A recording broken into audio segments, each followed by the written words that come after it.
So we should be live. It's a bit late there.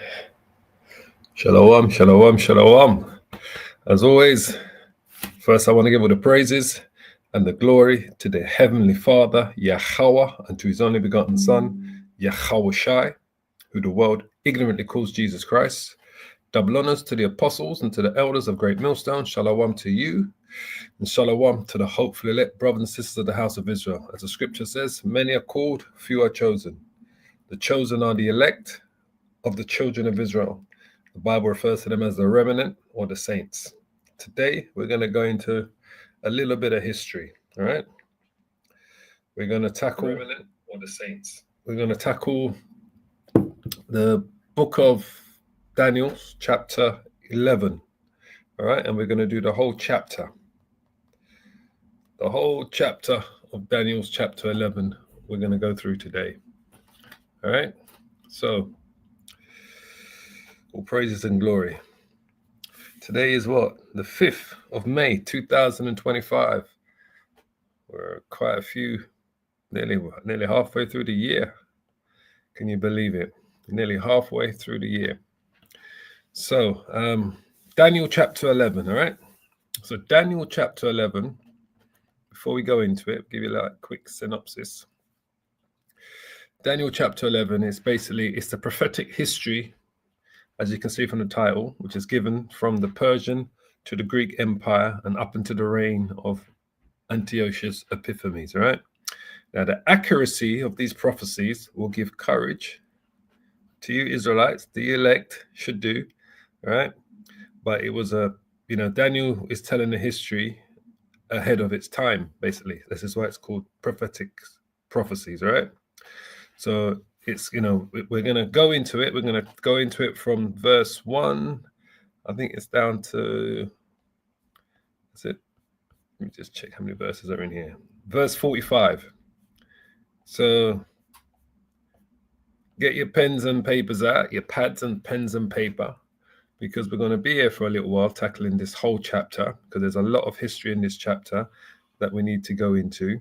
All right. So, we're going to go from Alexander the Great, from the Persian kings, Alexander the Great, all the way down to times of the Diadoches, which are the 4 generals of Alexandria, all the way through to, the Ptolemies and the Seleucid Empire, to do with Antiochus Epiphanes, so forth and so on, right? We're going to go through the whole chapter.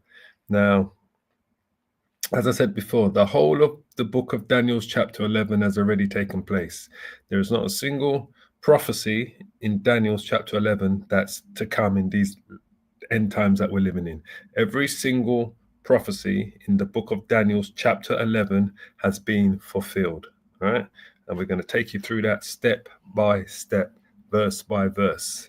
So first thing we're going to do, we're going to give you a full screen. We're going to get my ugly mug off the screen, and we're going to give you, the audience, a full screen so we can go into this properly, all right? So you've had the introduction. Let's do it. All right, so Daniel's chapter 11, verse 1. It says, also, I, in the first year of Darius the Mede, even I stood to confirm and to strengthen him, right?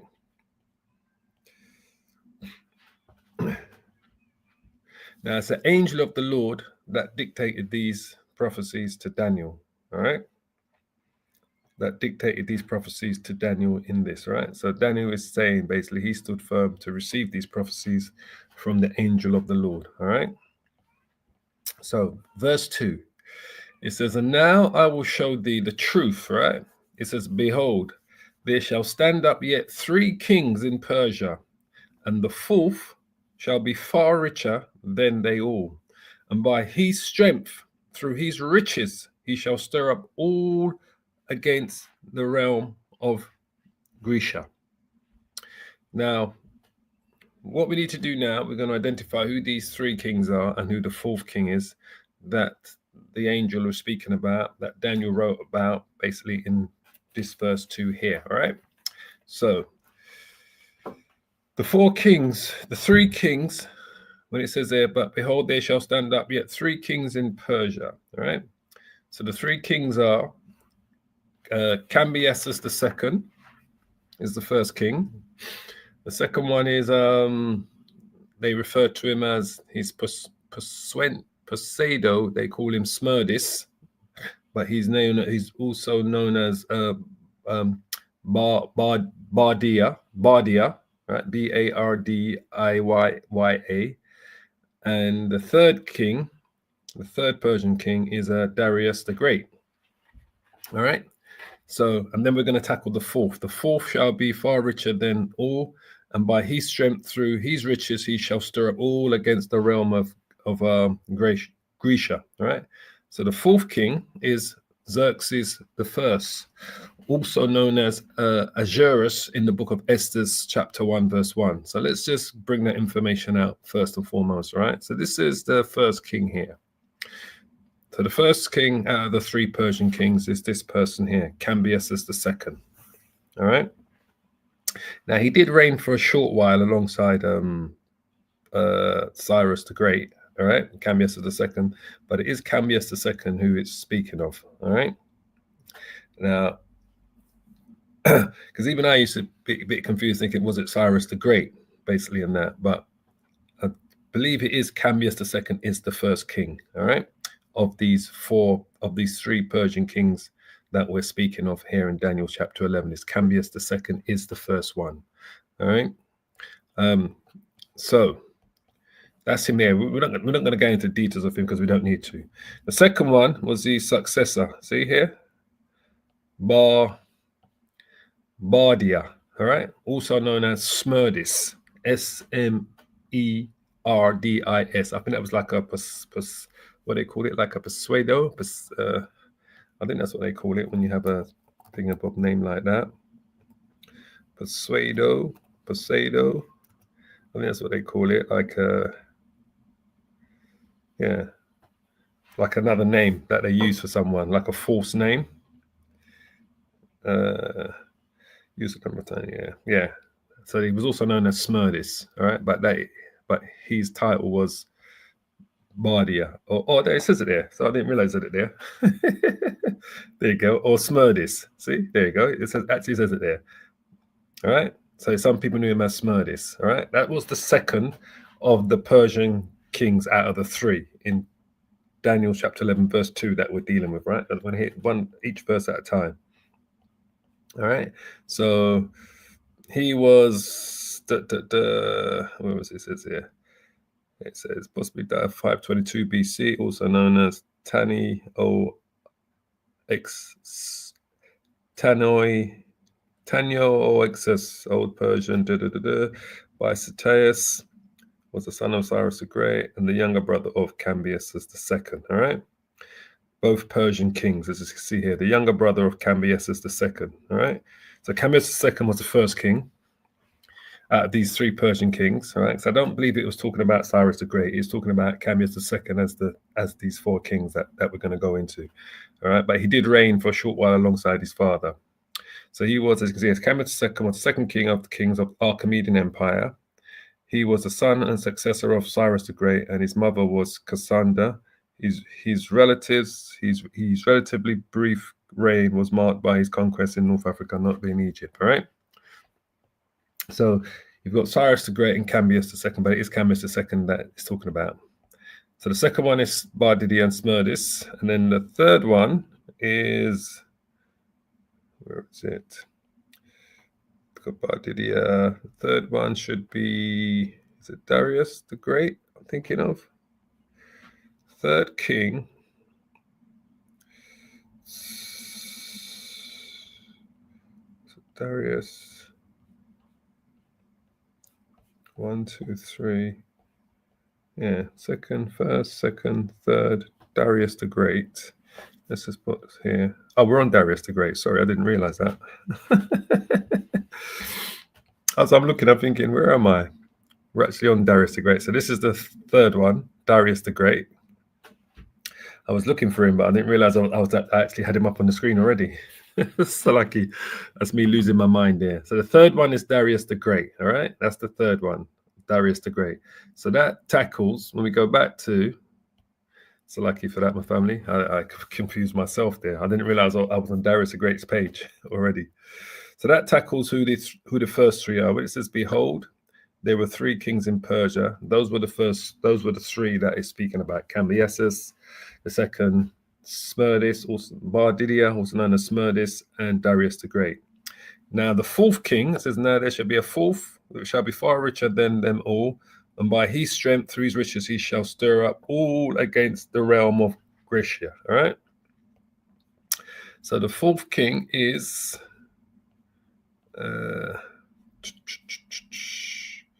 let's change the tab. The fourth king is Xerxes the First, commonly known as Xerxes the Great, was a Persian ruler who served as the fourth king of the kings of the Archimedean Empire. It is even showing you here, see? Was a Persian ruler who served as the fourth king of kings of the Archimedean Empire, reigning from 486 BC until his assassination in the 465 BC. He was the son of Darius the Great and Atossa, a daughter of Cyrus the Great, right? So, and it goes into about, this is the Xerxes that's in the film 300, right? It's the same Xerxes in that film 300. In Western history, Xerxes is best known for his invasion of Greece in 480 BC, which ended in Persian defeat, right? Xerxes was designated successor by Darius over his older brother Artaxerxes and inherited a large multi-ethnic empire upon his father's death. All right, so this is the same Xerxes. I believe if we go down to here, let me just see. Position to the throne, consolidation of power, campaigns. Yeah. So this is the same. If you've ever seen the film 300, this is the same Xerxes here. It speaks of this. Is here. Xerxes set out in the spring of 480 BC from Sardis with a fleet, an army which Herodotus, who was a historian, definitely a Jake, all right, estimated was roughly 1 million strong, with 10,000 elite warriors named the Immortals. If you remember that in the film 300, they showed you the Immortals, the 1 million army that Xerxes had when he was coming up against the Spartans, right? It says the Immortals, or Persian Immortals, was the name given by the Greek historian Herodotus to a 10,000 strong unit of elite heavy infantry in the Archimedean army. They served in the dual capacity, operating as an imperial guard and contributing to the ranks of the standing army. All right, you see all that in the movie 300. If you've ever seen that, if you've ever seen that movie 300, it's with that guy, what's his name, Gerard Butler, who plays one of the Spartan kings, I believe. It says more recent estimates place the Persian force at around 60,000 combatants. Right, so this is that Xerxes that you see in the movie 300. Now, when we go back to the scriptures, so how do we identify him in the scriptures as well? It says, and the fourth shall be far richer than they all, and by his strength, through his riches, he shall stir up all against the realm of Gracia. All right. So we saw that. This is it here. Let's go back to him again. Sorry. So this is what he did. Invasion of the Greek mainland. When Darius died while in the process of preparing a second army to invade the Greek mainland, leaving to his son the task of punishing the Athenians, which are the Spartans, the Naxians, and the Erythraeans for their interference in the Ionian revolt, the burning of Sardis, and their victory over the Persians at Marathon. That's where you get the Marathon from today. I always hear Apostle Hart speak about that when he says the man that he ran from the Battle of Marathon to tell the Greeks, the Greeks at the time, that they had defeated the Persians. That's why it says they had victory over the Persians at the Marathon, and that's the Battle of Marathon that took place in 490 BC during the first Persian invasion of Greece. It was fought between the citizens of Athens, aided by the Plataeans, and the Persian force commanded by Datis and Artaphernes. All right. And that's where we get the marathon today. We just had it, I think last week it was in London. They had the London Marathon was run last week, 25.5 miles. They say it's 26, but 25.5 miles. That's where it goes back to. The Greek soldier that ran from the Battle of the Marathon back to Greece, back to Athens, to tell them that the Greeks had defeated the Athenians had defeated the Persians, he ran that whole journey from there, and this is where we get the term marathon from today. You've got the Boston Marathon, the New York Marathon, the London Marathon. It all goes back to this, the Battle of the Marathon that the Greek soldier ran all the way back to his king to tell him that they had defeated the Persians. So that's just a little bit of history. I always hear Apostle Taha always talk about that. So I thought we'd just bring it up here. So this is the thing. So it says, so this is the battle. This is according to the Greek historian Herodotus, Xerxes' first attempt to bridge the Hellespont ended in failure when a storm destroyed the flax and the papyrus cables of the bridges. In retaliation, Xerxes ordered the Hellespont, the strait itself, whipped 300 times and had fetters thrown into the water. Xerxes' second attempt to bridge the Hellespont was successful. So this is his invasion of Greece. This goes back here when it says here, when he came up against Grecia, which was all of these people here that make up what they would call the Grecian Empire. So when we go back to the scriptures, this is how we know who he's talking about, the fourth king here. When it says he stirred up all the realm against Grecia. And also when it says, this is another information clue, whatever you want to call it, that makes you able to identify Xerxes as the fourth king. He says, he shall be far richer than them all, and by his strength and through his riches he shall stir up against the realm of the Gracia. If we go to, I think it's the book of Esther, chapter 1. This is the same person. We'll just share this tab here. So when you go to the book of Esther, chapter 1, verse 1, when it says the banquets of the kings, it says, now it came to pass in the days of Ahasuerus. So this is the Hebrew pronunciation of Xerxes, right? Ahasuerus, right? This is Ahasuerus, which reigned from India even unto Ethiopia over 170 and 20 provinces. This is Xerxes the first, right? But this is the Hebrew pronunciation of the word Xerxes, I believe. We'll look into it, but I believe that's what it is. That's why it says Ahasuerus. It says that in those days when the king Ahasuerus sat on the throne of his kingdom, which was in Shushan, the palace, right? In the 3rd year of his reign, he made a feast unto all the princes and his servants, the power of Persia and Media. And you know, the Medea or Media goes back to Mediah, which are the sons, these are the descendants of Japhet, these people here, all right? We won't go into that, but that's who they are. The Persians are the descendants of Elam, all right? So you've got Shem and you've got Japhet. And I think you've got the prophecy where it talks about how Japhet shall live in the tents of Shem. Let me just see if I can quickly find that one. Hold on. In the tents. I believe that's what it says about Japhet living in the tents of Shem, because that's who they are.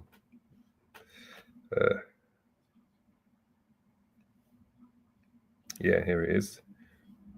Found you. I'll quickly show you it. We're not going to go into it, but I'll quickly show you it.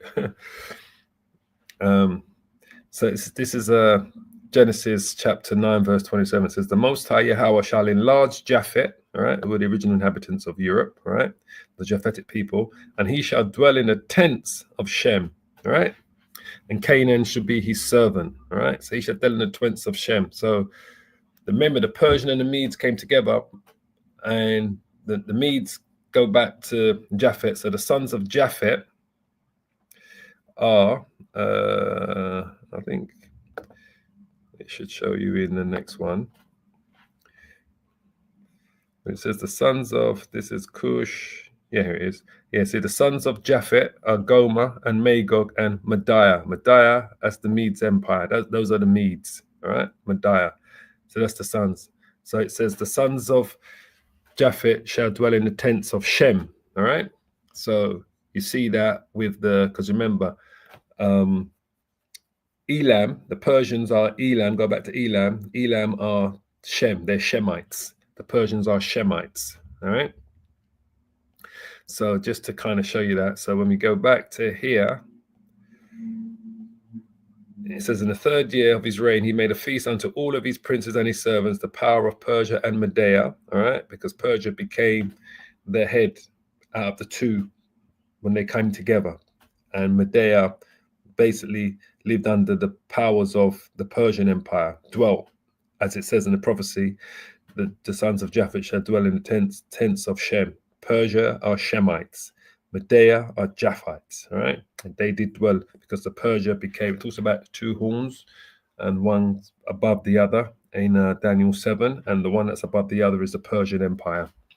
It says, the nobles and the prince of the provinces being before. It says, when he showed the riches of his glorious kingdom, so this is going back to what we just read here in Daniel's chapter 11, verse 2, when it says, the fourth shall be richer than them all. It's talking about Xerxes, shall be richer than all of the kings that came before him.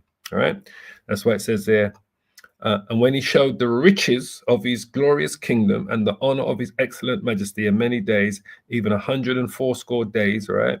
And when these days were expired, the king made a feast unto all the people that were present in Shushan, the palace, both unto the great and small, 7 days in the court of the garden of the king's palace, where were white, green, and blue hangings fastened with cords of fine linen and purple to silver rings and pillars of marble. The beds were of gold and silver upon a pavement of red and blue and white and black and marble. Those were his palaces, right? If you could imagine, right? Beds that made out of gold and silver, you know, linens of purple and silver rings and marble and so forth. And they gave them drink in vessels of gold. They were drinking out of vessels of gold, the vessels being diverse from one another, the royal wine in abundance, according to the state of the king. It's got to be the best of the best wine. And the drinking was according to the law. None did compel. For so the king had appointed to all the officers of his house that they should do according to every man's pleasure. All right. And this is where it comes to the story about Queen Vashti when he sent for Vashti. We're not going to go into none of that, but you should know the story about Vashti. Queen made a feast for the women in the royal house, which belonged to King Ahasuerus. All right. So King Ahasuerus, as I said, is Xerxes the first. But let's have a quick look here. So Xerxes, this is him here. Strong's H325. Ahashverosh. Ahashverosh. All right. So it says, it means I will be silent and poor. All right. Well, he was richer than them all, right? Title of the king of Persia, probably Xerxes. And that's who it was, Xerxes the first. Yeah, see, this is what I was looking for here. So it says there, Ahasuerus, apparently the Hebrew form of the name Xerxes. That's why it says Ahasuerus in the Bible. All right. It's the Hebrew form of the name Xerxes. All right. So that's Xerxes the first. So let's go back to Daniel's 11. So now we've explained who those kings are, right? The three kings of Persia and the fourth king. We've just broke that down to you clearly who they are in verse 2.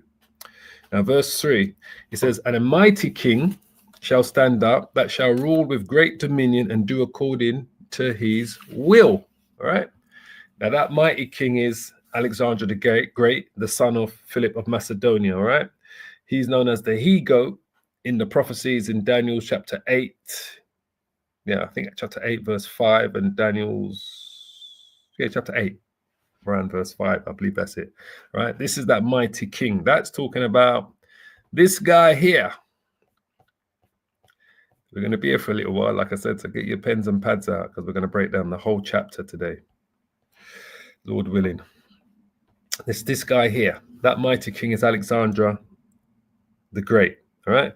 Alexander the Third of Macedonia, all right? The most commonly known as Alexander the Great was the king of the ancient Greek kingdom of Macedonia. He succeeded his father Philip II to the throne in 336 BC at the age of 20 and spent most of his ruling years conducting a lengthy military campaign throughout Western Asia, Central Asia, and parts of South Asia and Egypt, right? And by the age of 30, he had created one of the largest empires in history, stretching from Greece to northwestern India. He was undefeated in battle and is widely considered to be one of history's greatest and most successful military commanders. That's Alexander the Great. That's the mighty king in verse 3. All right. That's the same person that's spoken about in Daniel's chapter 8, which we're going to quickly bring it up for you. Daniel's chapter 8. He is the he-goat. This is him here.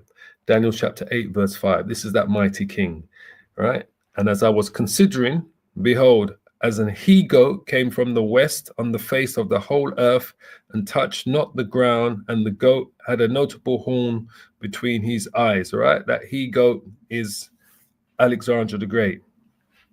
And he came to the ram that had two horns. The ram is the Persian and the Mede Empire, all right, which I had seen standing before the river, and ran unto him in the fury of his power, all right? So he was the one that took down the Persian and the Mede Empire, Alexander the Great. He's the he-goat in Daniel's chapter 8. He's the mighty king in Daniel's 11, chapter 3. That's Alexander the Great. Let's go to the next verse. And when he shall stand up, his kingdom shall be broken and shall be divided towards the four winds of heaven, and not to his posterity, not according to his dominion which he ruled, for his kingdom shall be plucked up even for others beside those. All right. So let's get that bit of history. It's Alexander. Who's in Alexander the Great? Hold on. His early life, childhood. Just go to his death. Son return. Where is it? Death and succession. The two soldiers. Let's even get to the part where it speaks about hold tight. So this is his death. So he says his kingdom. Let's start here. And when he shall stand up, his kingdom shall be broken and shall be divided towards the four winds of heaven. So the four winds of heaven, let's start there first, are the Diadoches, right? I just kind of want to bring it up on the screen first. So the word Diadochi means four, all right? And he's speaking about the four generals who took over Alexander's kingdom after he died, as we're going to see here, all right? As we're going to read here, sorry, should I say. It says here, it says, the Diadoches were the rival generals, families, and friends of Alexander the Great, who fought for control over his empire after his death in 323 BC. The wars of the Diadoches, all right, which are these four generals, marked the beginning of the Hellenistic period from the Mediterranean Sea to the Indus River's valley, all right? So the most notable Diadoches include Ptolemy, Antigonus, all right, who was a Macedonian Greek general, successor of Alexander the Great, all right? Cassander was another one, and Seleucus. Now, the two prominent ones that we're going to focus on in Daniel's 11 is going to be the Ptolemies, all right, who was the Macedonian Greek general, successor to Alexander the Great, who went on to found the Ptolemaic kingdom centered on Egypt, all right, which is the king of the south in Daniel's 11, which we're going to go into. And then the other major one we're going to focus on is the Seleucus Empire. All right, Seleucus the first dictator, who was another Macedonian Greek general, who was a successor of Alexander the Great's empire, who ruled, would have been Syria. He would have ruled what we know today as modern day Syria, basically. All right. So I was trying to see Seleucus. Something I'm thinking of here. Successors. There was another bit of information. I want to see if I can quickly find it for you. Hopefully, it's there. Just hold tight a minute. Several injuries. Offense. Pause.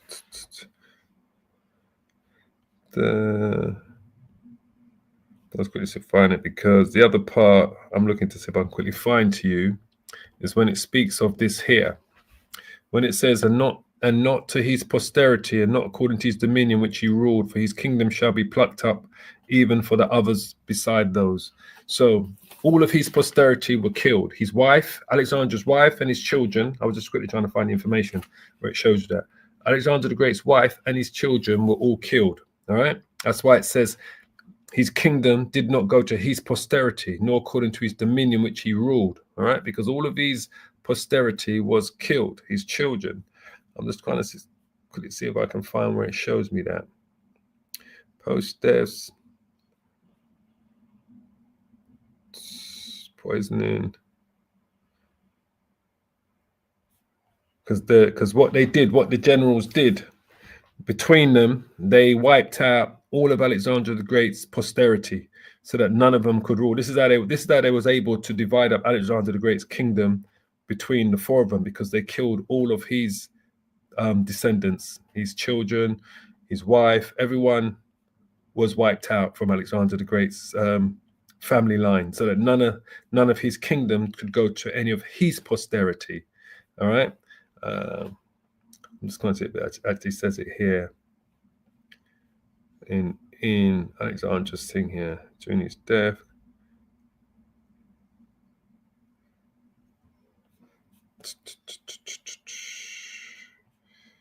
No, it's not here. 1 second, family. Alexander.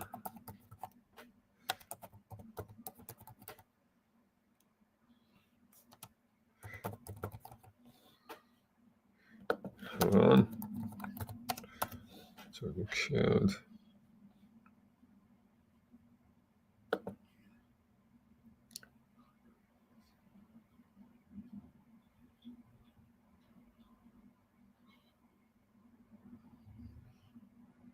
Yeah, okay. We can just quickly show you this bit here.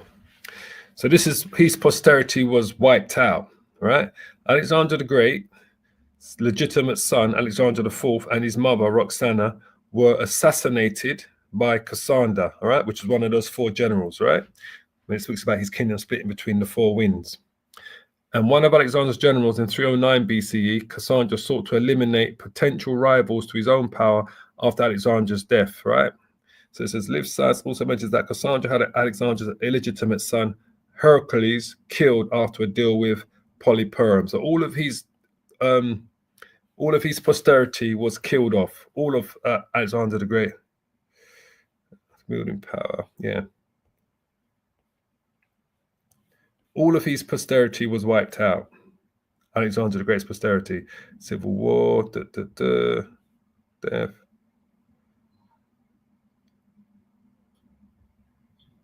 Yeah, as it says, it even shows you here. Following the treaty, defenders of the Archid dynasty began to declare that Alexander IV should now exercise full power, and that a regent was no longer needed, since he had almost reached the significant age of 14, the age at which a Macedonian noble could become a court page. Cassandra's response was definitive. To secure his rule, in 309 BC, he commanded Glacius to secretly assassinate the 14-year-old Alexander IV and his mother, right? The others were carried out. The orders, were carried out, and they were both poisoned. There is controversy about the exact year of Alexander IV's death because of conflicting sources, but the consensus of the Macedonian scholars and in the history of Macedonia, Volume 3, was that Alexander was killed late in the summer of 309 BC, shortly after his alleged half-brother Heracles. However, classical historians, Peter Green contends that Heracles was killed after Alexander IV was assassinated. All right. So all of his posterity was killed. So that was that prophecy fulfilled when it says the four winds are the four generals. That's why they were called the Diadoches. The Diadoches means four. And when it says, and not to his posterity, because his posterity were assassinated by some of those four generals, right? According to his dominion that he ruled, for his kingdom shall be plucked, and even for others beside those. And that's what happened. So that was the prophecy fulfilled regarding Alexander's posterity and the four generals, which are the four winds. These are the Diadoches, the four generals that we spoke about. That Alexander's kingdom was split between the Ptolemy, Antigonus, Cassandra, and Seleucus, all right? Those are the four generals, which are the four winds in verse 4. Verse 5, it says, and the king of the south shall be strong, all right? The king of the south shall be strong, and one of his princes, and he shall be strong above him, and have dominion, and his dominion shall be a great dominion, all right? So the divisions of Alexander's empire, the descendants of the Ptolemy I in Egypt, he is the king of the south, right? Ptolemy I in Egypt, that's the king of the south, right? That is speaking of here. And those of the Seleucus I in Syria, that's the king of the north. So these are the two main players that we're going to be speaking about, the two main empires or progenitors of these two empires that are going to be going to war. Now, these are referred to as the 6 Syrian Wars, right? In history, they call it the 6 Syrian Wars, right? And this is what the king of the south and the king of the north is all about, that we're going to go into with most of Daniel's chapter 11. So the king of the south here is Ptolemy the First of Egypt, all right? So the conflicts are an impact on Israel, all right? Because Israel sits in between Syria and Egypt. It's located directly between them. So the king of the north, Seleucus, became stronger, all right, than Ptolemy in what's going to take place. But this is what he's talking about here. The king of the south, that is Ptolemy the First of Egypt, all right? So let's go to the next verse. And we're going to go into the history and show you more of that. It says, in the end of years, they shall join themselves together, for the king's daughter of the south shall come to the king of the north to make an agreement, all right? As empires normally do. For them to settle a war, they'll get the daughter of someone of that king to marry the son of the other king. So that way, that nullifies the grievances between the two empires or between the two kings, all right? So this is what takes place here. This is how it begins out anyway, in verse 6. It says, in the end of the years, they shall join themselves together, for the king's daughter of the south shall come to the king of the north. All right. So remember, the king of the south is Ptolemy the First in Egypt, and the king of the north is the Seleucus the First, Nicator, all right, of Syria. All right. So it says, the king's daughter of the south shall come to the king of the north to make an agreement. Right, so that agreement is talking about marriage, right? But she shall not retain the power of the arm, neither shall he stand, nor his arm, but she shall be given up, and they that brought her, and he that begat her, and he that strengthened her in these times. So first thing we have to do here is identify the daughter, right? That shall come to the king of the north. So that daughter is what's her name? Bernice. All right. So now we've moved on several years now, right? In the Ptolemy and the Seleucid empires, where the rulers that are in power now are not Ptolemy the First or what's his name? It's not Ptolemy the First of Egypt. It's his son, right? Which is Ptolemy the Second, referred to as Ptolemy Philadelphus, all right? So it's his daughter that's going to marry Antiochus Epiphanes, which is the third king of Syria, all right? So it's not Seleucus the First that's in power now, or Ptolemy the First that's in power. It's Seleucus the Third or Antiochus the Third that's in power, which is the third king of Syria, and Ptolemy the Second that's in power in Egypt, right? So it's their sons that are in power now, all right? So the daughter, let's just quickly show you that.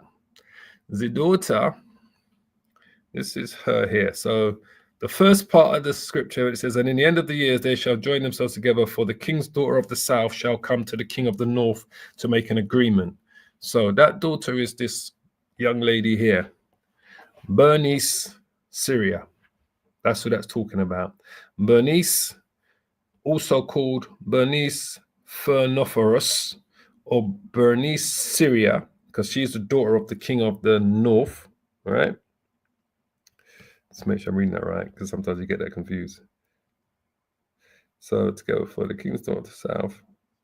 Sorry, no, of the south. All right, sorry, because sometimes I do get that, right? She was an Egyptian princess and a Seleucid queen regent. She was a Seleucid queen by marriage to who? To Antiochus II Theosis. That's who I said, right? So Antiochus II Theosis was a Greek king of the Hellenistic Seleucid Empire who reigned from 260 to 246 BC. He succeeded his father, right, Antiochus I Sota, in the winter of 262-61 BC. He was the younger son of Antiochus I and Princess Straina and daughter of Demetrius, all right? So we've got here don't want to confuse myself. So we've got the Seleucid Empire, which is the king of the north, and you've got the Ptolemy Empire, which is the king of the south. All right. So the prophecy says, for the king's daughter of the south, the king of, which would be Egypt, the Ptolemies, shall come to the king of the north, which is the Seleucid Empire, Syria, and she's going to marry him. So as you can see here, she was a Seleucid queen by marriage to Antiochus II and the regents during the minority of her son. See, here it is here. This is what I want to see. This is the information I was trying to find. Bernice was the daughter of Ptolemy II of Philadelphus, all right? See, Ptolemy II of Philadelphus was the pharaoh of the Ptolemaic Egypt from 284 to 246 BC. He was the son of Ptolemy I, just like I said, the Macedonian Greek general of Alexander the Great, who founded the Ptolemaic kingdom after the death of Alexandra and Queen Bernice I, originally from Macedonia. So that's who she is. So that's Bernice. She's the daughter of Ptolemy II, all right, of Philadelphus, all right, and Arisona I of Egypt, all right. So she was named after her paternal grandmother, Bernice I of Egypt. The date of her birth is unknown. So it says, Bernice's serious relationship with her father remained positive after her mother's exile. When she moved upon her marriage, he provided her with bottled water from the Nile so she would never have to drink from any other source. So that's who that's talking about, Bernice. So, but she shall not retain the power of the arm, neither shall he stand nor his arm, but she shall be given up, and they that brought her, and he that begat her, and he that strengthened her in these times. All right, so that's who that's talking about there. That's Bernice, the daughter of Ptolemy II, Philadelphus, of the king of the south, who married Antiochus Theos. All right. So this is what this is talking about here in verse 6. I hope that's clear. All right. That's who that's speaking about. So let's go to verse 7. It says, but out of the branch of her roots shall one stand up in his estate, which shall come with an army. All right. And shall enter into the fortress of the king of the north, which is the Seleucid Empire, and shall deal against them and shall prevail. So the branch of her roots will come with an army against the king of the north. So the brother of Bernice, that's the branch of her roots, right? So he's a branch of her roots. Her roots goes back to Ptolemy II, Philadelphus, right? That's where her roots goes back to, right? He says, but out of the branch of her roots shall one stand up in his estate. That's her brother, all right? It's talking about Bernice's brother, all right? Bernice, the daughter of Ptolemy II of Philadelphus, his son, what's his son's name? Ptolemy Energetus, I believe that's his name. Let's see if we can find him. All right. He's the one that shall come with an army. This is what that's talking about in verse 7 here. And shall enter into the fortress of the king of the north, right? Antiochus' fortress, right? And shall deal against them and shall prevail. So the brother of Bernice, all right, let's make that clear. Ptolemy, I think it's Energetus, something like that. He's the successor of Ptolemy Philadelphus, right? His father. He invades and sacks Syria in revenge for the assassination of his sister Bernice, all right? That's why it says that she will not prevail. In verse 6, when it says she shall not prevail, when we was reading in verse 6, when it said, but she shall be given up, and they that brought her, and he that begat her, and he that strengthened her in these times. When it said there that, but she shall not retain the power of the arm, neither shall he stand nor his arm, because she gets assassinated up there by the Seleucid Empire, by those people within the royal court. I think it was her husband that assassinated her. So it's her brother, Let's quickly find it. Because Bernice dies. Let me just quickly go back to that. Bernice. So this is Bernice, right? So this is Bernice. It says, at the branch of her roots is her brother. One shall stand in his estate, which is her brother, Ptolemy. All right. So let's just quickly see how she dies here. Does it show how she died? It's not showing. It's showing her death. Took up his fire funds. Yeah, here. Okay, let's quickly read this part here because maybe this gives a bit more information. Around 252 BC, following the peace agreement in 253 BC between Antiochus and Ptolemy to the end of the Second Syrian War, this is why it's called the Six Syrian Wars, all right? Bernice married the Seleucid monarch Antiochus II Theos, which we just established, right? Who divorced his wife Leodice I and transferred the succession to Bernice's children. Upon their marriage, she took the name Syria. That's why she's known as Bernice Syria, all right? Because she's now married to Antiochus II of the Syrian Empire. Referencing, it says it right here, referencing Syria. Bernice was fairly old for a Ptolemaic princess to marry. Her dowry was so large, she was known as Fernophorus, or the dower bringer. All right, so they paid a load of money to marry that old cow. Antiochus II took up again his first wife. So now he's gone back to his first wife, Antiochus II, right? Leodice, right? Ptolemy II, right, which is Ptolemy Philadelphus, pressured Antiochus II to return to Bernice, but he repeatedly delayed this. In 246 BC, when Ptolemy died, Ptolemy Philadelphus, Ptolemy III, good, I'm glad I got that right. Ptolemy III, as you can see here, is Euergetus, right? Was the third pharaoh of the Ptolemaic dynasty in Egypt. The Ptolemaic kingdom reached the height of its military and economic power during his kingship, as initiated by his father, Ptolemy II Philadelphus II, right? So Ptolemy III is Ptolemy Euergetus, increased the diplomatic pressure his father had begun on Antiochus II, right, the king of the north. Antiochus died shortly thereafter, many suspected from poisoning, possibly by Leodos, right? And then, let's see what it says there. Queen Bernice claimed the regency of her infant son at the third. Here you go. This is it here. Queen Bernice, all right, which is Ptolemy III's sister, Ptolemy II's daughter, claimed the regency for her infant son Antiochus III. Leodice imprisoned Bernice and kidnapped and murdered Antiochus III, which is her children, right?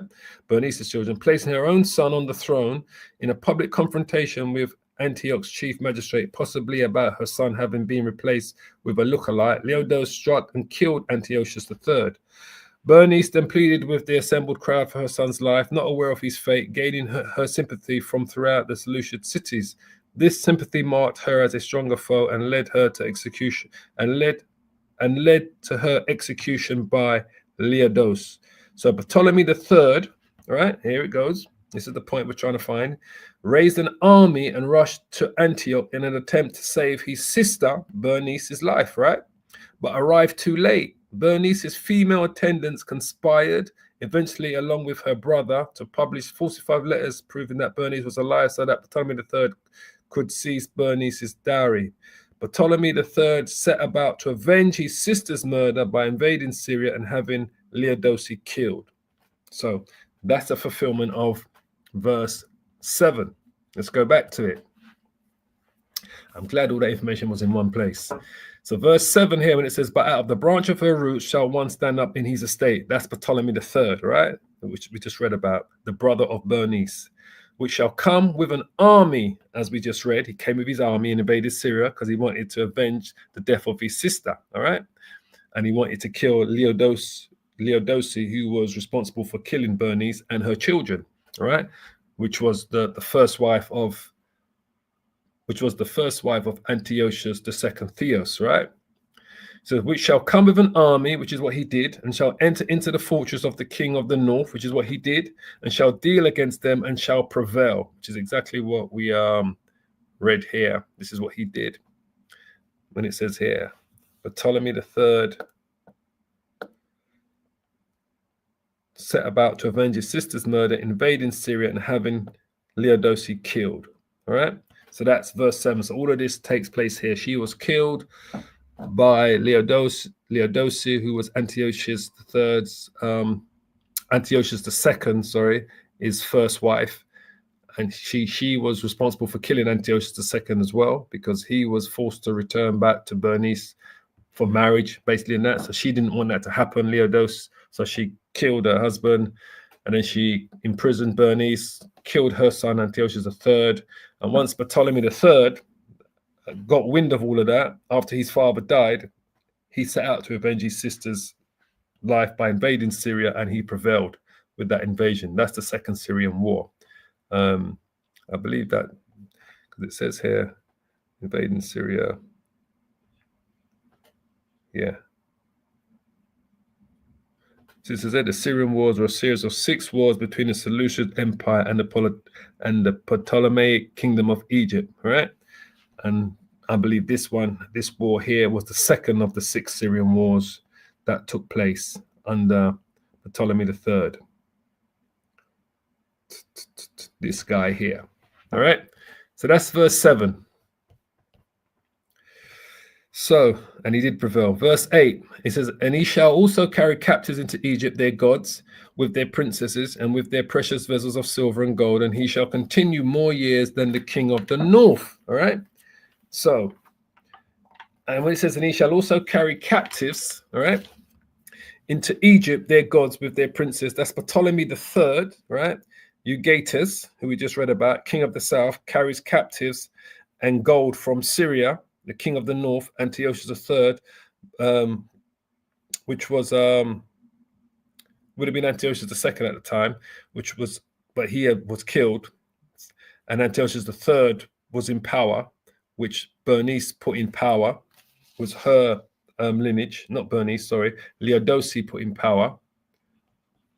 She, because it was her son. Antiochus imprisonment and kidnapped and murdered. So she killed Antiochus III, okay, placing her own son on the throne. So she killed Antiochus III and placed her own son on the throne, all right? Trying to see who her son was. Spouse.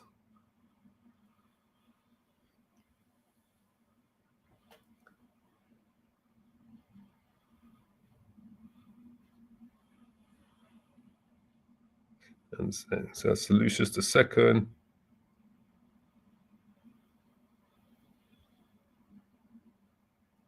So it would have been Seleucus II, who she put in power.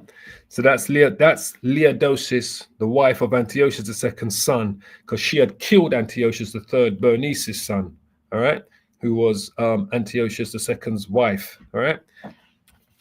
She had killed his son and imprisoned Bernice and killed Bernice, and she put her son in power, which is this guy here, Seleucus II Callicus Pogan, was a ruler of the Hellenistic Seleucid Empire, who reigned from 246 BC to 225 BC, faced with multiple enemies on various fronts and not always successful military. His reign was a time of great turmoil and fragmentation for the Seleucid Empire. So that's who she put in power, all right? So when we go back to, this is what it says there, and he shall also carry captives into Egypt their gods. This is what Ptolemy the third did, all right? Eugatus, with their princes and with their precious vessels of silver and of gold, he shall continue more years than the king of the north. All right. So that's what he did. He carried them into captivity, right? That's talking about Ptolemy III. It says, so the king of the south, all right, shall come into his kingdom and shall return into his own land. So that's once again still talking about, we're still in the time in the reign of Ptolemy III, Eugatus. He returns back home to Egypt, all right? While he was away fighting, he left his wife, Bernice II. We're not talking about his sister. This is his wife, because this is what they called him. They called, the men were called Ptolemies, the women were called Bernice, basically. It was like a title that they gave them as their names, right? So he married his wife Bernice II, in charge of the country, but swiftly returned when trouble erupted back home. All right, and this is talking about Ptolemy III Euergetes, all right, returns back to his kingdom, back to Egypt, all right? So that's who that's talking about there. He returns back to, where is it? Ptolemy the second, the third, yeah, this guy here.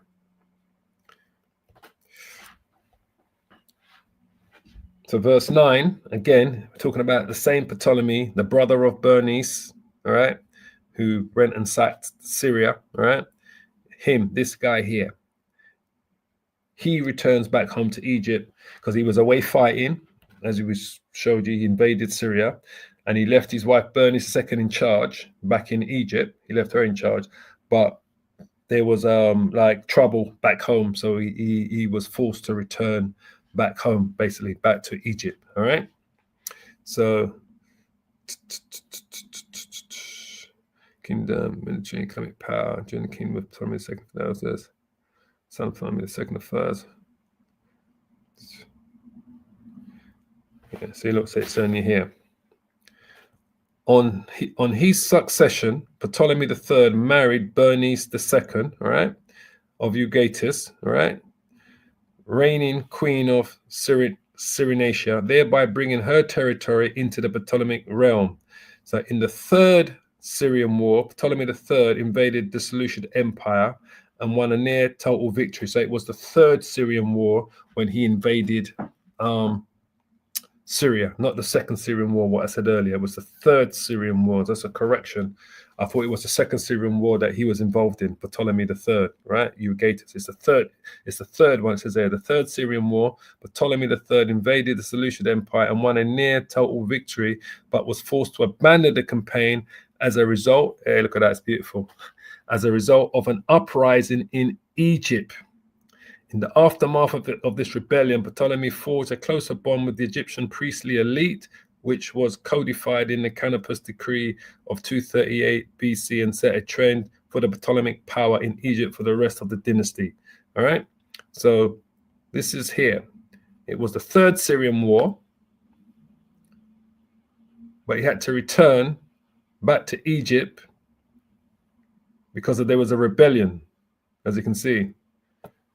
Right, he forced to abandon the campaign as a result of an uprising in Egypt. All right, so that was the Third Syrian War. So this is what verse 9 is talking about when it says, "So the king of the south shall come into his kingdom and shall return into his own land." So he had to return to his own land after he was successful in the Third Syrian War because of the turmoil and the uprising that was going on back home. So that's Ptolemy III Euergetes, right? And it was the Third Syrian War that he was involved in against Seleucus II. All right.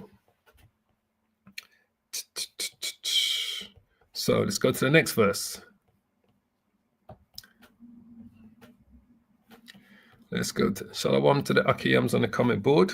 All praise and glory to Yahweh Shem Yahushai. Shalom to you. So let's go to the next verse. Where are we? So, verse 10. It says, "But his sons shall be stirred up and shall assemble in multitude of great forces, and one shall certainly come and overflow and pass through. Then shall he return and be stirred up even to his fortress." So when it says here, "But his sons shall be stirred up and shall assemble a multitude of great forces," all right?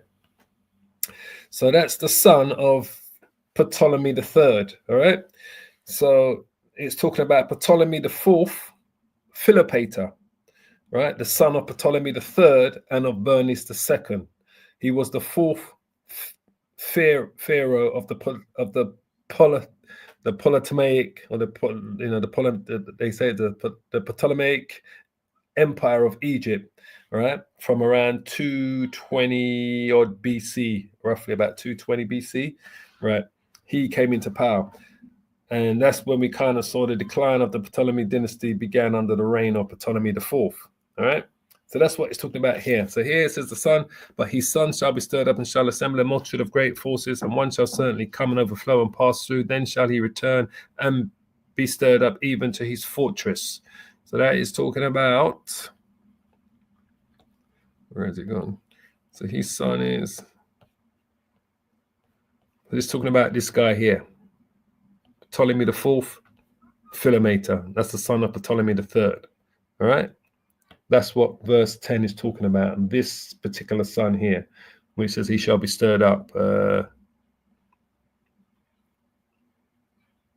Here you go, look. In ancient sources, Ptolemy the Fourth was criticized for being more interested in luxury and court ceremony than government, politics, and foreign relations. The decline of the Ptolemaic dynasty is usually traced to his reign. All right. So that's what he's talking about. This is him.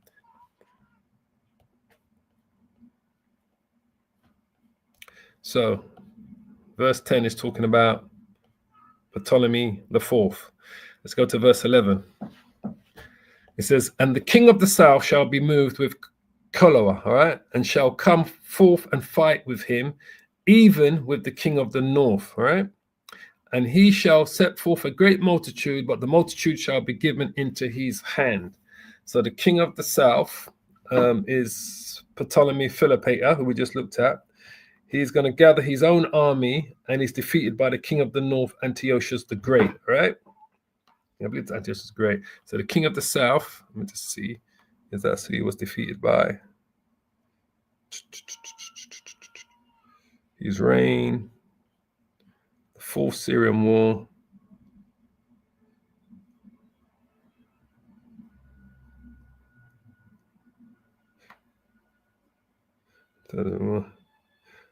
Session. Theodosius was forced to turn east for which had so it's talking about so it's talking about, so now we're going into the Fourth Syrian War here. So it says here in 222 BC, Antiochus III, all right, which is the king of the north. So you got the king of the south shall be moved with choler and shall come forth and fight with him, even with the king of the north, all right? So the king of the north is Antiochus. He assumes the Seleucid throne and instantly proved a dynamic leader determined to restore Seleucid power and to reverse the losses that the Seleucids had suffered in the Third Syrian War in 221 BC. This is at the same time that Ptolemy III, the Fourth Philopator, came into power. 1 year after his accession, Antiochus III invaded the Ptolemaic territories in Colio, Syria. He was rebuffed by the Politaic governor of the region. Theodosius was forced to turn east as a result of the revolt of the satrap of the Medea Malon.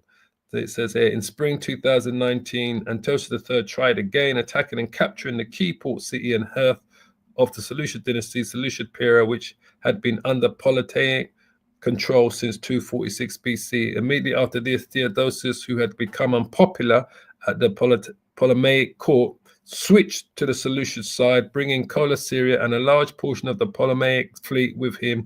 Antiochus III received the surrender of Tyre and the Ptolemaious Ike, and he became bogged down in protracted sieges of Sidon and Doria. All right, so that's what that's talking about, the Fourth Syrian War. Grab a quick list of positions. Yeah, it says this. It says in mainland Greece, Ptolemy IV, was this Ptolemy Philopator, attempted to rebuild the Ptolemaic influence that had suffered a serious setback under the Ptolemy III as a result of the Cleomean War. In 2017 BC, Ptolemy's diplomats helped to broker a peace of Naupactus, which brought an end to the social war between Antigonoid Macedonian and the Aletonian League. He had much less success in his attempts to negotiate a peace between Macedonia and the Roman Empire in the First Macedonian War. So anyway, so that's what that's talking about there. That's what that's talking about here, all right? So let's go to verse 12. It says, and when he has taken away the multitude, right, his heart shall be lifted up, right? So that's talking about Ptolemy Philopator. All right. Pronouncing a lot of these words are not that easy, right? He shall defeat Antiochus the Great, but he shall not be strengthened by it. All right. So he says, and when he has taken away the multitude, his heart shall be lifted up, and he shall cast down many tens of thousands, but he shall not be strengthened by it. All right. So that would go down to, where is he again? That's Ptolemy Philopator, right? So we're looking at here now. Let me see. Egyptian revolt, Fourth Syrian War, quote.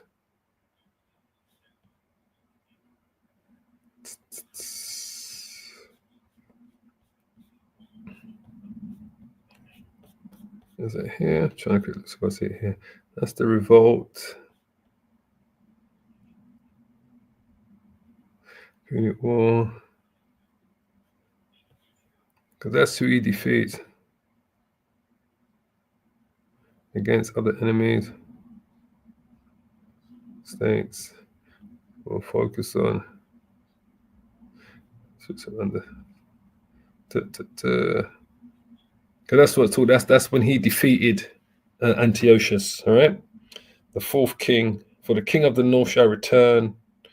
Antiochus. Yeah, the great. Yep. So that's still regarding the fourth Syrian war. What we're reading here, and he has taken away the multitude. His heart shall be lifted up because he defeated Antiochus the third. All right, and he shall cast down many tens of thousands, but he shall not be strengthened by it. All right, so that is still talking about Ptolemy Philopator. All right, this guy here. And it says there, after the fourth Syrian war, Antiochus III quickly recovered his strength and led successful expeditions against other enemies. Probably as a result, Ptolemy IV, which is Ptolemy Philopator, interactions with other states all focus on maintaining peaceful relations and preventing warfare. And then it says here, in mainland Greece, I think we read that earlier, attempted to rebuild the Ptolemies, but had suffered a serious setback under Ptolemy III as a result of the Cleomean Wars. The Romans, that was the revolt.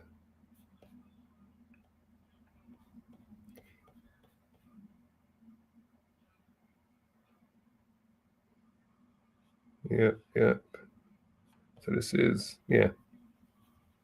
So it's talking about Ptolemy the fourth Philopator. That's what it's talking about there in Daniel's chapter, in verse 11, verse 12, sorry, that we're in. Verse 11 and verse 12. It's still talking about Ptolemy Philopator here, all right? Because he was successful in some of his campaigns against the Seleucid Empire, so his heart was lifted up, and he shall cast down many tens of thousands, but he shall not be strengthened by it. And that even goes into the revolt that was going on within, because there was a revolt going on within his own territory, foreign affair.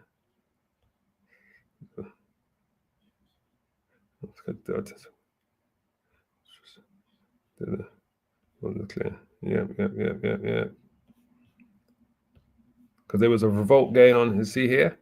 It says Egyptian revolt and death. Sometimes after the end of the fourth Syrian war, revolts broke out in Egypt itself. Fighting took place in the north of the country in the Delta, and separately in Upper Egypt, where fighting led to the interruption of building work on the temple of Horus at Edfu. Right? The reasons for these revolts are unclear. The Hellenistic historian Polybius argued that they were a natural result of Ptolemy IV's decision, as you can see, right, to arm the Egyptians during the fourth Syrian war. All right. It says there, Gutner Holber argues that the fact that the rebels attacked Egyptian temples suggests that it was a rebellion of the lower classes inspired by social injustice that had been exacerbated by the heavy taxation necessary to fund that war. So it says in October or November 205 BC, the leader of the southern revolt captured the city of Thebes and had himself crowned pharaoh, taking the name Horwenefer, rendered in Greek sources as Hagoron-Nophor. Despite Ptolemaic efforts to suppress his regime, Horarepha would retain his independence for nearly 20 years until finally captured in August 186 BC. It says the revolt meant that the Ptolemaic forces were unable to defend southern Egypt from Nubia incursions, right? And this goes into a bit more of the history. And that's when he died. In the midst of the conflict in August 204 BC, Ptolemy IV died in unclear circumstances, all right? 25th, who had been a co-regent, took over. Okay. So that's what that's talking about there anyway. When we go back to Daniel's 12, he was taken away by the multitude, his heart shall be lifted up, and he shall cast down many tens of thousands in the revolt that took place in Egypt, but he shall not be strengthened by it, all right? Because he eventually died anyway during those revolts. And his son took over. His son was very young because he died under unclear circumstances, as it said in 24 BC, and he was under the influence of his mistress, basically before his own death, Ptolemy IV Philopator. So that's what that's talking about there. Verse 12. Verse 13. For the king of the north shall return and shall set forth a multitude greater than the former, and shall certainly come after certain years with a great army and with much riches, right? So the king of the north shall return. So that's Antiochus III, the Great. He shall return with a great army and money into Egypt. That's Antiochus III, the Great. And shall certainly come after certain years with a great army with much riches, all right? So that's this guy here. Let's see if we can quickly find Antiochus the Great. Where are you? He's from the Seleucid side. So we've got Antiochus III. And his successor was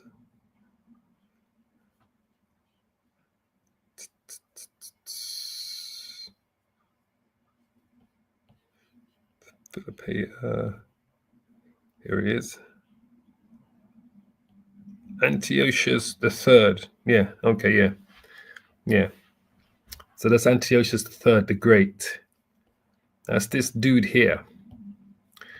So this is what we're talking about now. All right. Antiochus III, the Great, was the sixth ruler of the Seleucid Empire. He ruled over the region of Syria and large parts of the West Asia, right? So this is the guy we're talking about here, Antiochus the Great. So for the king of the north, which is Antiochus the Great now, is in power. He's the king that's in power now, right?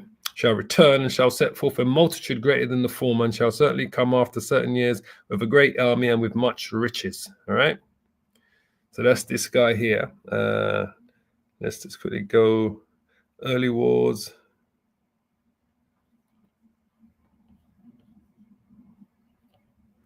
All right, so this is what we was talking about earlier, all right? So the campaigns of 219 BC and 218 BC carried the Seleucid armies, right, almost to the confines of the Ptolemaic kingdom. But in 217 BC, Ptolemy IV, which is Ptolemy Philopator, defeated Antiochus at the Battle of Raphina, all right?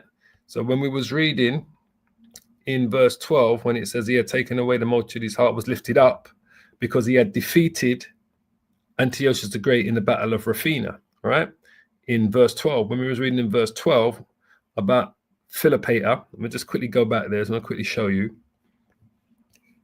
So when we was reading in verse 12, when it says that his heart, and when he had taken away the multitude, and his heart shall be lifted up, because he defeated Antiochus the Great in the Battle of Raphina. That's Ptolemy Philopator, all right? And he shall cast down many tens of thousands, but he shall not be strengthened by it, all right? And also when he returned back home, he had the rebellion in Egypt with his own people that had rebelled against his rulership. But that's why his heart was lifted up, because he defeated Antiochus. He defeated Antiochus the Great in the battle. All right.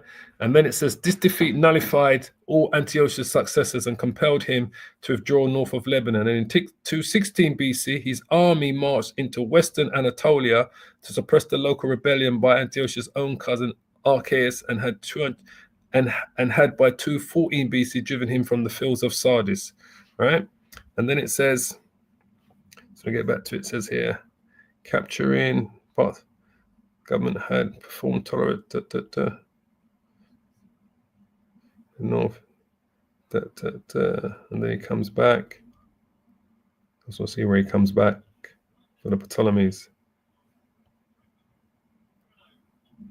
Here it is here.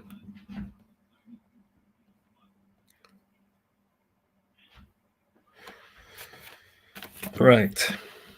So when we was reading now in verse 13, when it says that the king of the north shall return, that's Antiochus the Great returning, because he had been defeated by Ptolemy the fourth Philopator in the Battle of Rafina, all right, several years earlier. So when we're reading here now in verse 13, it says, for the king of the north shall return. So that's Antiochus the Great returning now to this battle against the Ptolemaic Empire, and shall set forth a multitude greater than the former, and shall certainly come after certain years. He comes back after certain years, after the defeat he had several years earlier, with a great army and with much riches. So we go back to, this is it here. We can kind of start.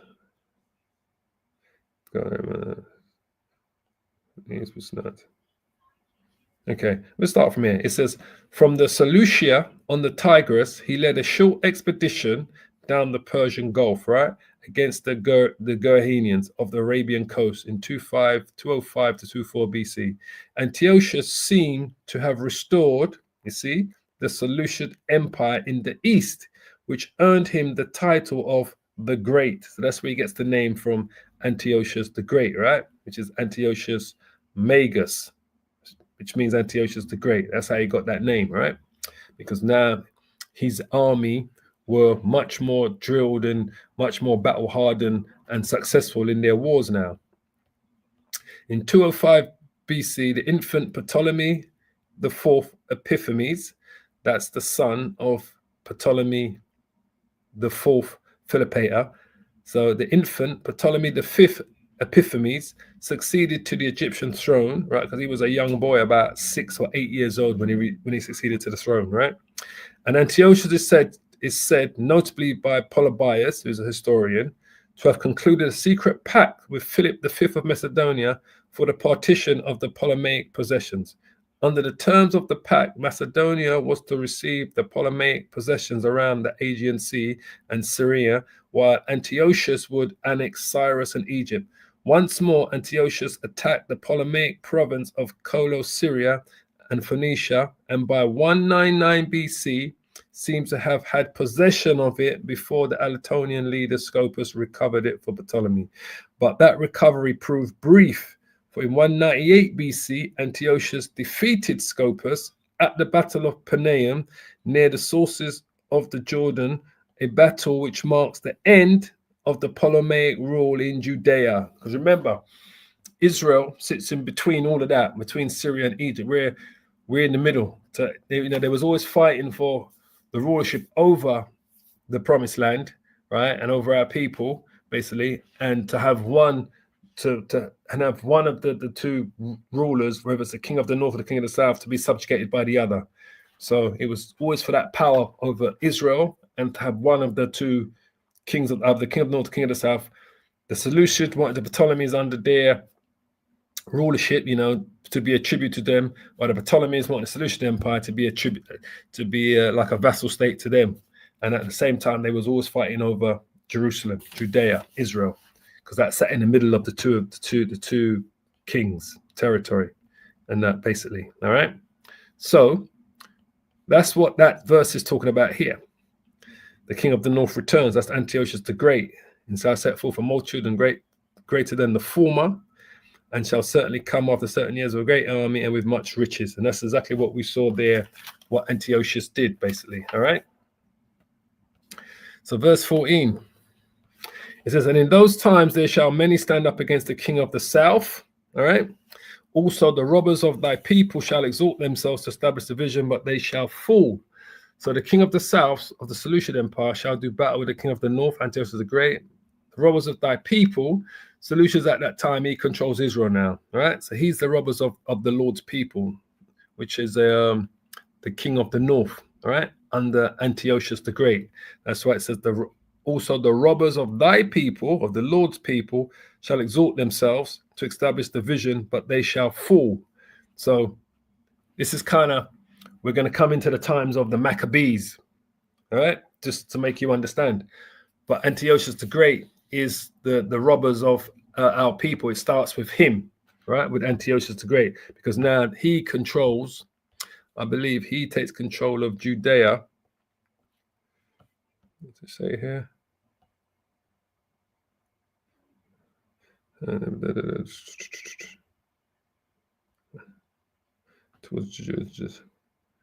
Okay, start. Okay, yeah, it's because it's his son is the wicked one, Antiochus Epiphanes. So, okay, so he was a bit more kind towards us, but he ruled over us. But this is where it starts, basically. But the son, I always remember that the son Epiphanes is the wicked is the wicked one. So this is where it kind of starts. Antiochus and the Jews, right? Antiochus III resettled 2,000 Israelite families from Babylonia into Hellenistic Anatolia, regions of Lydia and Phrygia. Josephus portrays him as friendly towards the Jews of Jerusalem and cognizant of their loyalty to him, right? So it says, in stark contrast to the attitude of his son, which is Antiochus Epiphanes, right? Now this is where this is all going to lead into. We're going to go from Antiochus the Great, which is the third, into the rulership of Antiochus the Fourth, Epiphanes. That's the wicked one, right? And it says, in stark contrast to the attitude of his son, in fact, Antiochus III lowered taxes for the Israelites, granted subventions to the temple, and let the Jews live, as Josephus puts it, according to the law of their forefathers. All right. So he wasn't pushing these heathen laws on us. It was his son that does that. And we're going to get into that as part of Daniel chapter 11. So Antiochus III was more was more accepting of the Israelites, even though we was a vassal state to them and they ruled over us. He allowed us to, to keep our high holy days, our practices. He lowered our taxes and so forth and so on. This is what it says here. And this is when we're going to come into the reigns of the Maccabees. Antiochus III, Antiochus the Great, is mentioned in the Deuteronomic books of Maccabees. The subject of Maccabees in the Maccabean revolt against Antiochus' son, Antiochus the Fourth Epiphanes, all right? Epiphanes, all right? Which we're going to go into that as part of this today's lesson, all right? So let's go back to. So they are the robbers of our people, which are the Seleucid Empire, which took control over us. So it starts under Antiochus III, but he was more kind towards the Israelites than his son, Antiochus Epiphanes, as we're going to see as we go through, all right? And as it says, as Josephus said himself. Verse 15, it says, so the king of the north, all right, shall come and cast up a mount and take the most fenced cities, and the arms of the south shall not withstand neither his chosen people, neither shall there be any strength to withstand. So King Antiochus III, all right, the Great, he returns with a larger army, all right. Once more, Antiochus attacks the Ptolemaic province of Colossyria, which is what we read earlier, right, and Phoenicia, and by like 199 BC seems to have possession of it before the Anatolian leader Scopas recovered it from Ptolemy. So we read all that earlier, right? So that's kind of going into that, as still going into that. The king of the north shall come and cast up a mount and take the most fenced cities, and arms of the south shall not withstand, neither his chosen people. Now, so we read that earlier, right? When it said he attacked the Ptolemaic province of Colossyria and Phoenicia in 199 BC, and he had taken possession of it before the Anatolian leader Scopas recovered it for Ptolemy, right? But that recovery proved brief, right? For in 198 BC, Antiochus defeated Scopas at the Battle of Paneum, which is what we read out earlier, near the sources of Jordan, a battle which marks the end of the Ptolemaic rule in Judea. Hence, as we showed you now, the Seleucid Empire has control over Judea, all right? So this is what this is talking about here, still talking about those same events taking place that we read about earlier. Verse 16, it says, but he that cometh against him shall do according to his own will, all right? And none shall stand before him, and he shall stand in the glorious land. So we should know what the glorious land is by now, right? Which by his hand shall be consumed. So the glorious land is Israel, the promised land, Judea, which sits in between these two empires, right? Between these two kings, the king of the south, the king of the north, the Seleucid Empire, and the Ptolemaic Empire. So the glorious land is talking about the promised land, Israel, right, which was repeatedly overrun and devastated by the Seleucids and Antiochus army in their ongoing wars, because they have to cut through Israel to come to Egypt, the Seleucid Empire under, the Antiochus, whether it was Antiochus III or Antiochus IV, doesn't matter which one. The Seleucid Empire and their armies had to cut through Israel to make their way to Egypt. Same forth. The Ptolemaic armies under the Ptolemies had to come through Israel, the promised land, that glorious land, when they're going to war against Syria, when they're going to go up into Syria to fight against the Seleucid Empire. So we sat in the middle of all of that. So the promised land sits in the middle of all of these wars, the 6 Syrian wars that's going on, and them fighting over Judea and the promised land. We sat in the middle of that, of the two nations, the two kings, the two empires, and at the same time, they was also fighting over, take control of who's going to be controlling Israel at that time. So the glorious land is Israel, the promised land, right? In verse 16, which gets consumed because of that, because it gets devastated and overrun by, if you can think, the amount of times these armies are coming through to fight each other, and then they're also stopping off in Israel, taking whatever resources they need for their armies to bring with them to fight the wars or whatever, because we didn't have that, we didn't wield that power at that time. The power during that time was wielded between the Seleucid and the Ptolemaic empires, all right? Verse 17 says, he shall also set his face to enter with the strength of his whole kingdom, right? And upright ones with him. Thus shall he do, and he shall give him the daughter of women, corrupting her, but she shall not stand on his side, neither be for him. Right, so the strength of his kingdoms, right? That's the Antiochus's armies, all right? It says, he shall also set his face to enter with the strength of his whole kingdom. Right, that's Antiochus and his armies, right? The daughter of women was the first, what do they call her again? What do they call that queen again? Cleopatra.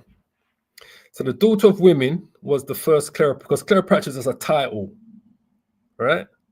That just like Bernice was a title for the Ptolemaic daughters, women that were daughters and princesses or queens. Bernice was the title, right, as used basically, and Cleopatra was a title used in the Seleucid Empire. So the first Cleopatra is the daughter of Antiochus the Great, which is Antiochus III, and he gave her up to marry what's his name, Ptolemy V, Epiphanes, right? So when it says here, thus shall he do, and he shall give him the daughter of women, right? That's Antiochus the Great's daughter, Cleopatra, corrupting her, but she shall not stand on his side, neither be for him, all right? So when it says, but she shall not stand on his side, and neither be for him, Cleopatra sides with her husband, Ptolemy Epiphanes, against her father. Basically, so in her father's eyes, she's been corrupted by him. All right, this is what it says there. And he shall give him the daughter of women. He gives Antiochus III the Great, gives his daughter up, because this is all part of like a peace pact that you make. I said earlier, your daughter marries their son, or their son marries your daughter, so the two kingdoms are not at war. That's the peace pact, by having your children marry their children. So he gives up his daughter, which is Cleopatra the first, and that's why they say she's the daughter of women, because all the princesses after her were all named Cleopatra, right?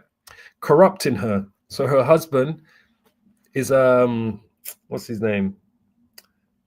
Ptolemy V, the son of Ptolemy IV, obviously. Epiphanes, his name is, right? But she shall not stand on his side, because she sides with her husband, right? Neither be for him. So that's why it says corrupting her. So to her father, she's been corrupted by her husband, right? But you should know that once his daughter married someone, the husband is she should be in sync with her husband. That's why it says the twain shall become one. So this is, let's just quickly get her up. Here's Cleopatra the First. Let's go back to Antiochus the Great. Let's see if we can get his children. Right, 1 second. Oh, I need to drink some water. Yeah, this is going to be a long one. Daniel's 11 is not an easy one to go through, and we need to do the whole chapter today. So, as I said, boy, you got to be patient if you want to get this full breakdown regarding Daniel chapter 11. So, Antiochus 11, about to say 11, Antiochus the third. So his daughter is, where's his children? Issues, Leodosius, mother, issues, names. Does it show his daughter here? Father, mother. It's not showing his children. Let's go to family. So it says on the family. Fair. Okay. Look at that. So Cleopatra the First, Thea Epiphanes, Syria, well known as Cleopatra the First or Cleopatra Syria, was a princess of the Seleucid Empire, queen of the Ptolemaic Egypt by marriage to, see that? Ptolemy V of Egypt from 193 BC and regent of the Queen of Egypt during the minority of their son Ptolemy VI, right, from her husband's death. So she's married to, see, Ptolemy V, right, Epiphanes, Eucharitus was the king of the Ptolemaic Egypt from July 204 BC to 180 BC. So she marries, she's the, it should show me who, so quickly see. It shows me who her father is here. Yes, see, okay, there it is. Her father is Antiochus III. See, it says there, father Antiochus III. So that's her father, all right? So,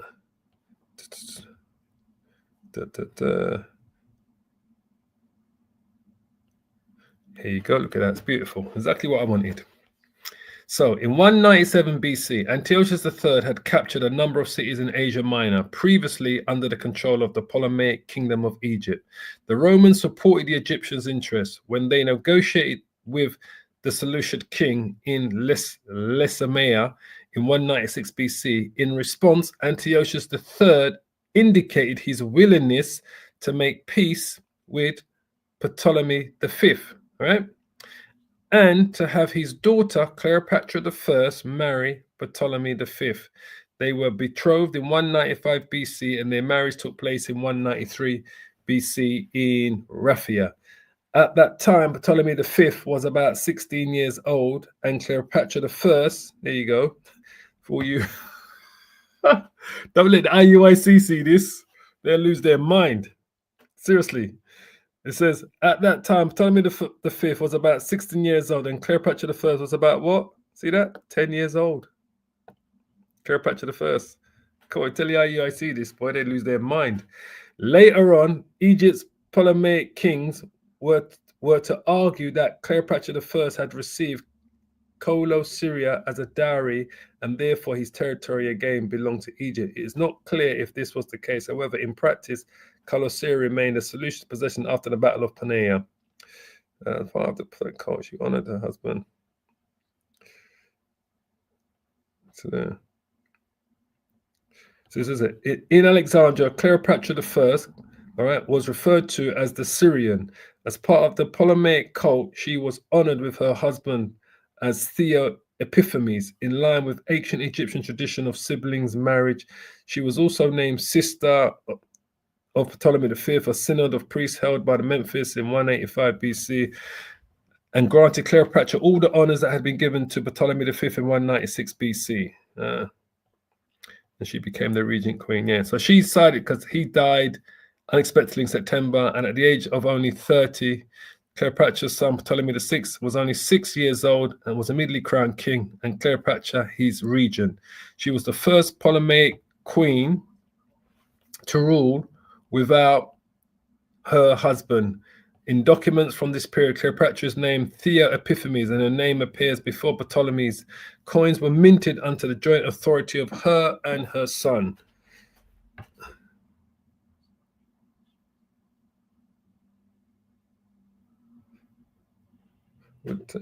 Trying. Oh, she was good. Okay. So let's go back to that. So she was fully on her husband's side, especially after he died as well. So when we go back to here, this is what it's talking about here. When it says, he shall also set his face to enter with the strength of his whole kingdom, right? Antiochus the third, the great, which is Antiochus the great, an upright one with him. Thus shall he do, and he shall give him the daughter of women. That's what he did. His daughter Cleopatra the first, as she was the first Cleopatra. That's why she's referred to as the daughter of women, corrupting her, right? Because she sided with the husband, but she shall not stand on his side, neither be for him, because she sided with her husband in many things. I'm just trying to think if it shows you here.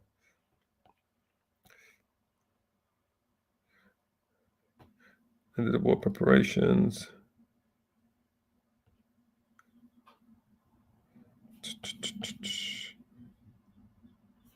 Ptolemy the fifth. Let me just see if it shows you. Early life, regencies. The Fifth Syrian War. But that's what that's talking about, basically. She sided with her husband in everything. Says, who's telling me? Him to do his own daughter, Cleopatra the first. Okay, we read that. Great defeat. Yeah, I can't actually find it, but that's what that's talking about. She sided with her husband in everything to do with against her own father. So things that her father maybe wanted her to do against her husband, she weren't having none of it. She sided with her husband in everything. She became he's confident. He's confident. What they call it? He's confident, like he's, you know, like he's there's a word that they use it now. I forget what the mafia have a word for it as well that they use when they have that person that's, you know, advising the godfather what to do when a godfather speaks about certain things. But I forget what the word that they use now. But that's what she did anyway. All right, and that's what that's talking about there. Verse 17. Verse 18. It says, after this shall he turn his face unto the isles, and shall take many, but a prince for his own behalf shall cause the reproach offered by him to cease. Without his own reproach, he shall cause it to turn upon him. All right. So after this shall he turn his face unto his isles. The isles represent the coastal towns of the Ptolemy Empire. Right. That's what that's talking about. All right. The isles of the Ptolemy Empire. All right. And shall take many, but a prince for his own behalf shall cause the reproach offered by him to cease. All right. So it says the prince is what's his name? Scipio Asiaticus. All right. When it says here, but a prince, when it says, but a prince for his own behalf shall cause the reproach offered by him to cease. All right. So that's talking about, because I believe that they went to, he's Scipio Asiaticus is a Roman, leader of a Roman army in Asia Minor, right? He defeated the large naval forces brought against him by Antiochus the Great. So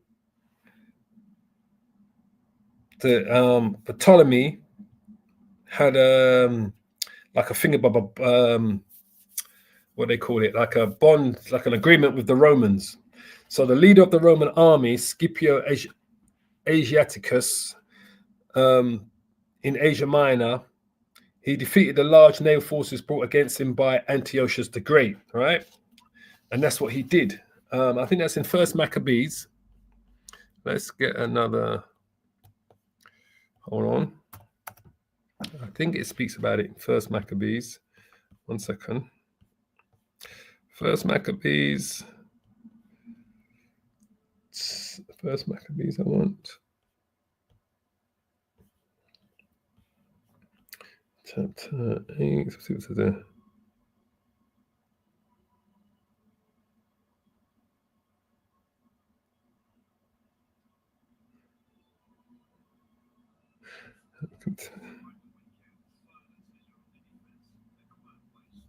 Yeah, there it is. First Maccabees. here. It says, how also Antiochus the Great, king of Asia, that came against them in battle, right, having 120 elephants with horsemen and chariots and a very great army, was discomfited by them, and how they took him alive and covenanted that he and such as reigned after him should pay a great tribute and give hostages that which was agreed upon, right? And the country of India and Media and Lydia, and of the goodliest countries which they took of him and gave to King Eumenes, all right? So we go back to here. It speaks about, is it King? Yeah, Scipio Asia, because I'm thinking of, yeah. He shall take many, but a prince of his own shall be hurt. Yep, so that prince is the Roman general, Scipio Asiaticus. Sees, yep. And without his own reproach, he shall cause it to turn upon himself. So that prince is talking about Scipio. Scipio, so I can keep finding. Asiaticus. That's Alexandra. That's Ptolemy's, the Diadoches, Alexandra. Let's see what I could find this. Scipio, I'm sure that's his name. Scipio.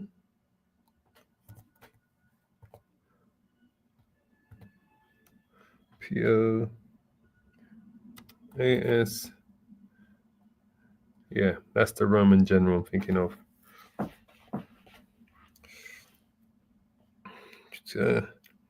He elected 191 BC.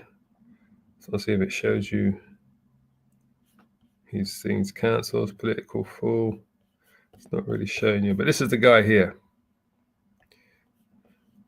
Scipio Lucius Cornelius Scipio Asiaticus. All right, this is the guy here that we're speaking of. So let's see if it shows Second Punic War.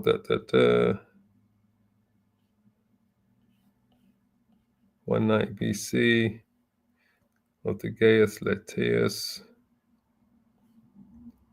Ah, look at that, beautiful. All praises to Yahweh Shem Yahushua Bashem Rakakadas. This is what I'm looking for. See it there? It says here, he was finally elected council in 190 BC with his co-counsel being his brother, old second in command, Gaius Laius. According to Smith, the Senate had not much confidence in his abilities, and it was only through the offer of his brother Africanus to accompany him as a legate that he obtained the province of Greece and the conduct of the war against Antiochus. So the Roman Seleucid War, also called the Anatolian War, Antiochian War, the Syrian War, and Syrian-Anatolian War, was a military conflict between two coalitions, right? One led by the Roman Republic and the other led by, there it is, Seleucus the king, Antiochus III, which is Antiochus III of, let's bring it up here, I don't mind doing that, of, which is Antiochus the Great, sorry. That's who that is. Antiochus III is Antiochus the Great, as you can see here, right? So it was him. The fighting took place in modern-day southern mainland Greece and the Aegean Sea and Asia Minor. The war was a consequence of a Cold War between both powers, which started in 196 BC. In this period, the Romans and the Seleucids attempted to settle spheres of influence by forging alliances with the small Greek city-states. Also important were the Romans and the Seleucids' irreconcilable visions of the Aegean, right? The Romans saw Greece as the sphere of influence and Asia Minor as a buffer area, while the Seleucids saw Asia Minor as a core part of the empire, with Greece as the buffer zone. All right, so that's what that's talking about here. See, look, beautiful. Antiochus's naval forces in the Aegean were defeated in two major engagements, which saw the Roman coalition gain naval superiority. The Council of 190 BC, Lucius Cornelius Scipio, which is Lucius Cornelius Scipio, is Scipio Asiaticus, who we're speaking about, right, was a general or statesman in the Roman Republic. then pursued Antiochus, which is Antiochus the Great, into Asia Minor with the support of the Pergami king Epiphanes II. All right. So this is what verse 18 is speaking about when it says, "But the prince for his own behalf shall cause the reproach offered by him to cease." Right. Without his own reproach, he shall cause it to turn upon him. All right. So that prince is Scipio Asiaticus, who we're reading about here. Lucius Cornelius Scipio. So they pursued. See, it says there. Then it says there the council, right? Then pursued Antiochus into Asia Minor with the support of who? The Pergami king Epiphanes II. This is why I went to this here. I knew there was a reason why I went to there. He played a part in it. This is why I was reading here in First Maccabees chapter 8 verse 6. It says it's talking about this. This is talking about the same war like we're just reading about there with the Romans. It says how also Antiochus the great king of Asia that came against them in battle, having 120 elephants, right, with horsemen and chariots, and a very great army was discomfited by them, and they took him alive and convented that he and such as reigned after him should pay a great tribute and give hostages that which was agreed upon. And the country of India and Medea and Lydia and the goodliness countries which they took of him and gave to who? King Epiphanes, because he assisted the Romans in that war against Antiochus the Great, King Epiphanes. So that's what he was given. He was given countries out of India, Medea, and Lydia, right? The goodness of those countries that they took of him was given to King Epiphanes, all right? As you can see here, it says here, now, the first verse says, now Judas had heard of the Romans, and they were mighty and valiant men, and such as would lovingly accept all that joined themselves unto them, and make a league of amity with all that came unto them. Now, understand this. This ain't talking about the Edomite Romans. These are talking about the descendants of the Etruscans, right? These are the sons and daughters of Japhet that at this time were the main people in the Roman Empire. These are the Etruscans who are now calling themselves Romans, right? The sons and daughters of Japhet. This is not the time when the Romans Empire became known as the Edomites. Just so you understand, because this is happening around 190 BC, all right? Around 100 odd years before the Roman Empire became known as the Edomite Empire, all right? So that's what that's talking about there. Yeah. So let's go back to Daniel's chapter 11. So that's verse 18. Let's go to the next verse. Verse 19 says, then he shall turn his face towards the fort of his own land, but he shall stumble and fall and not be found. All right. That's verse 19. So on his way home to Syria, all right, Antiochus the Great started a fresh campaign, pillaging temples in a place called Elamias, where he died. I think that goes back to, I think that's where he died. Where did he die? Where did Antiochus the Great die? That's Ptolemy. That's the 5th. Let's quickly see. Antiochus, because he was pillaging temples on his way back. Antiochus the 3rd. Let's quickly go to his death. War and campaigns. War against Rome. Look at that. That's even got it here. See? There's even more information about that. War against Roman Empire. See? Talks about it again. The Treaty of Apennine. Antiochus abandoned all the country north and west of Tamaris, most of which the Roman Republic gave either to the Rose or to the Attilian ruler, Epiphanes II. So even this, I could have even gone into here to show you all of that, the war against the Romans and his death. So after that, he died, all right? As we're going to see here. I'll see what says he died in. Greece, army, Marcus, Capelia. Then forcing them to withdraw to Asia Minor. The decisive battle was by, there you go, Scipio Asiaticus. That was the decisive battle that defeated him. which we read earlier. Random country of north. Let's see where it shows that he died. Oh, he is here. It says Antiochus mounted a fresh eastern expedition in Luristan, where he was killed while pillaging a temple of Bel at Elamias, Persia in 187 BC. So that's what verse 19 is talking about. It says, then he shall turn his face towards the fort of his own land, but he shall stumble and fall and not be found. Right? So this is what he did. He turned his fort of his own land, just like it says here. Where was I reading from here?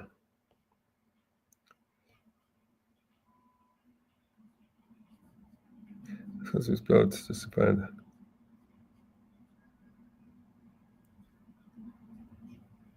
Yeah, is it here? As a consequence of his blow to the Seleucid power, the outlying provinces of the empire recovered by Antiochus reasserted their independence, right? So Antiochus mounted a fresh eastern expedition in Luristan, just like what it says in the scriptures, where he was killed while pillaging a temple of Bel and Elamias. So the provinces that he had taken back control of in his own empire that was recovered by Antiochus, they reasserted, after his defeat by the Romans, right? They reasserted their independence. So Antiochus mounted a fresh eastern expedition against those same provinces within the Seleucid Empire, and that's where he was finally killed while he was pillaging the temple of Bel in Elamias. So this is why it says here in verse 19, when it says, then shall he turn his face towards the fort of his own land, because those provinces within his own land, they reasserted their own power because of his defeat by the Romans. So he turned back his face towards his own empire, but he shall stumble and fall and not be found. And that's when he died. He died what? Pillaging the in Bel, that temple in Bel, right? In Elamias, the temple of Bel in Elamias. That's how he died, Antiochus the Great. So this is what verse 19 is talking about. Prophecy is beautiful, man, I'm telling you. Verse 20 says, then shall stand up in his estate a raiser of taxes. Whoa. In the glory of the kingdom, but within a few days he shall be destroyed, neither in anger nor in battle. Now that, I believe, is talking about Seleucus Philopator the fourth, who raises taxes to pay the Romans tribute. That is who that's talking about. He raises taxes to pay the Romans tribute. So that's Seleucus Philopator the fourth, which is, does it have it here? Is there? This guy here.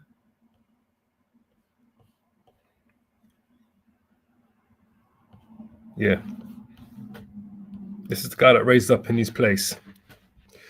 Birth and family. We'll just quickly read it. He was the second son and the successor of who? Antiochus III the Great. Right? This is what we're talking about here. Seleucus the fourth Philopator. Right? So he was the second son and successor to Antiochus III the Great and Leodosia III. He was made heir to his father after the death of his elder brother Antiochus the king. Seleucus IV wed his sister Leodosia IV, by whom he had three children, two sons, Demetrius the first and Antiochus, and a daughter Leodosia the fifth. So that's what that's talking about. And then he had a conflict with Rome. This is Seleucus was put in charge to reestablish the colony of Lysimachia by his father. Upon the outbreak of war, Seleucus commanded his own forces unsuccessfully besieging Pergamon and taking the city of Phoenicia before the fighting in the Battle of Magnesia alongside his father. After their defeat at Magnesia, Seleucus was made co-regent in 189 BC, and Seleucus signed the Treaty of Apima with Rome in 188 BC, and as part of that treaty, Seleucus oversaw the supply of grains and scouts to Romans and Pergamene forces during the campaign against the Galatians. So he became a tributary to the Romans, right? Yeah. So in order for him to do that, he got to raise taxes. He's got to find money and food to provide to the Romans, and that's what he had to do. His reign, and then his death. Yeah, okay, that's fine. We don't need to go more into that one. So that's who that's talking about there. Then shall he stand up in his state and a raise of taxes? That's Seleucus, the fourth Philopator, in the glory of the kingdom. But within a few days he shall be destroyed, neither in anger nor in battle. Let's see how he died.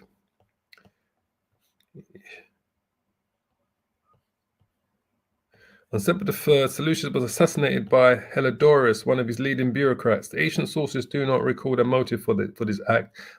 Possibly it was simple lust of power, or possibly the sources of misattributed the death to one who gained the most from it. Helidorus took over as regent, ruling on behalf of Seleucus IV, his young child Antiochus. Helidorus' reign as regent was brief. However, a month later he was replaced by Antiochus IV with support from Pergamon. So he was eventually assassinated. How long did he rule for?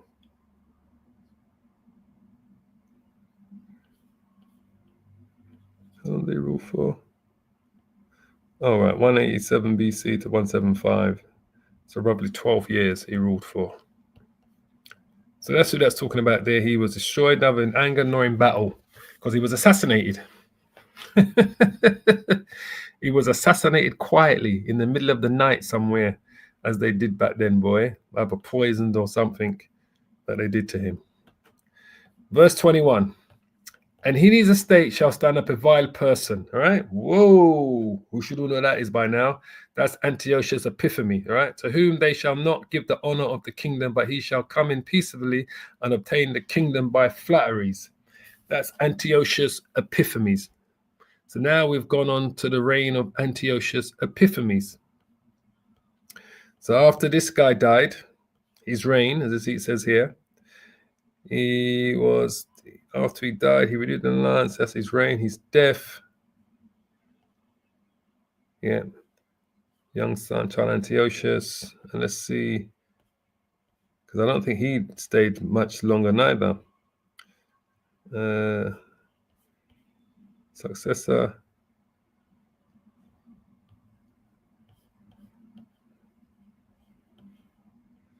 Let's quickly find. This is Antiochus IV. There's this guy here. He reigned from 175 to 170 BC. All right. And then we've got, this is what it's talking about, Antiochus IV Epiphanes. He's the king of the Seleucid Empire. So he's the son of King Antiochus III. Antiochus IV's accession to the throne was controversial. Yeah, because it was an usurper, that's right. As he was seen as a usurper by some. After the death of his brother, all right, who we were just speaking about, Seleucus IV Philopator in 175 BC, the true heir should have been Seleucus' son, Demetrius I. However, Demetrius I was very young and a hostage in Rome at the time, and Antiochus seized the opportunity to declare himself king instead, successfully rallying enough of the Greek ruling class in Antioch to support his claim. This helped set a destabilizing trend in the Seleucid Empire in subsequent generations as an increasing number of claimants tried to usurp the throne. After his own death, power struggles between compelling lines of the ruling dynasty heavily contributed to the collapse of the empire. Antiochus' often eccentric behavior and capricious actions led some of his contemporaries to call him Epiphanes, which means what? The mad. Because he was a nutcase. That's the one that rained terror on the Israelites, was Antiochus Epiphanes. So this is the man that's in power now. So now we're in verse 21. This is the man that's in power. Antiochus, this is the vile person, right? So when it says here, he's the second son of Antiochus the Great, and he was indeed one of the most morally degraded men, all right? So this is, I believe, when you go into First Maccabees, is it him? First Maccabees chapter 1. Hold on, let me just see. Let's see the wickedness of pride. Yes. So this is this guy here. This is where he comes into play here. It says here, this is First Maccabees chapter 1, verse 10. And there came out of them a wicked root, Antiochus, surnamed Epiphanes, which means the mad. This was the crazy one. Son of Antiochus the king, which is Antiochus the Great, who had been an hostage at Rome, and he reigned in the 130th and 70th year of the kingdom of the Greeks. In those days went there out of Israel wicked men who persuaded men, saying, let us go and make a covenant with the heathen that are round about us, for since we departed from them, we have had much sorrow. So this is the madman, Antiochus Epiphanes, which means Antiochus the mad. This is the guy that's in charge now, all right? So when we go back to, where was we? This is this guy here. He's in charge now. And like I said, he usurped the throne from, he's an usurper to the throne after his brother died, because it was meant to go to his brother's son. As always, you know, the brother dies, then if he's got any children, the children should become the heirs now. But he took control of all of that, all right? Because the son, the heir, was in Rome as a hostage, as they do to keep the peace. Because those are other things they did back then, as well as marriage.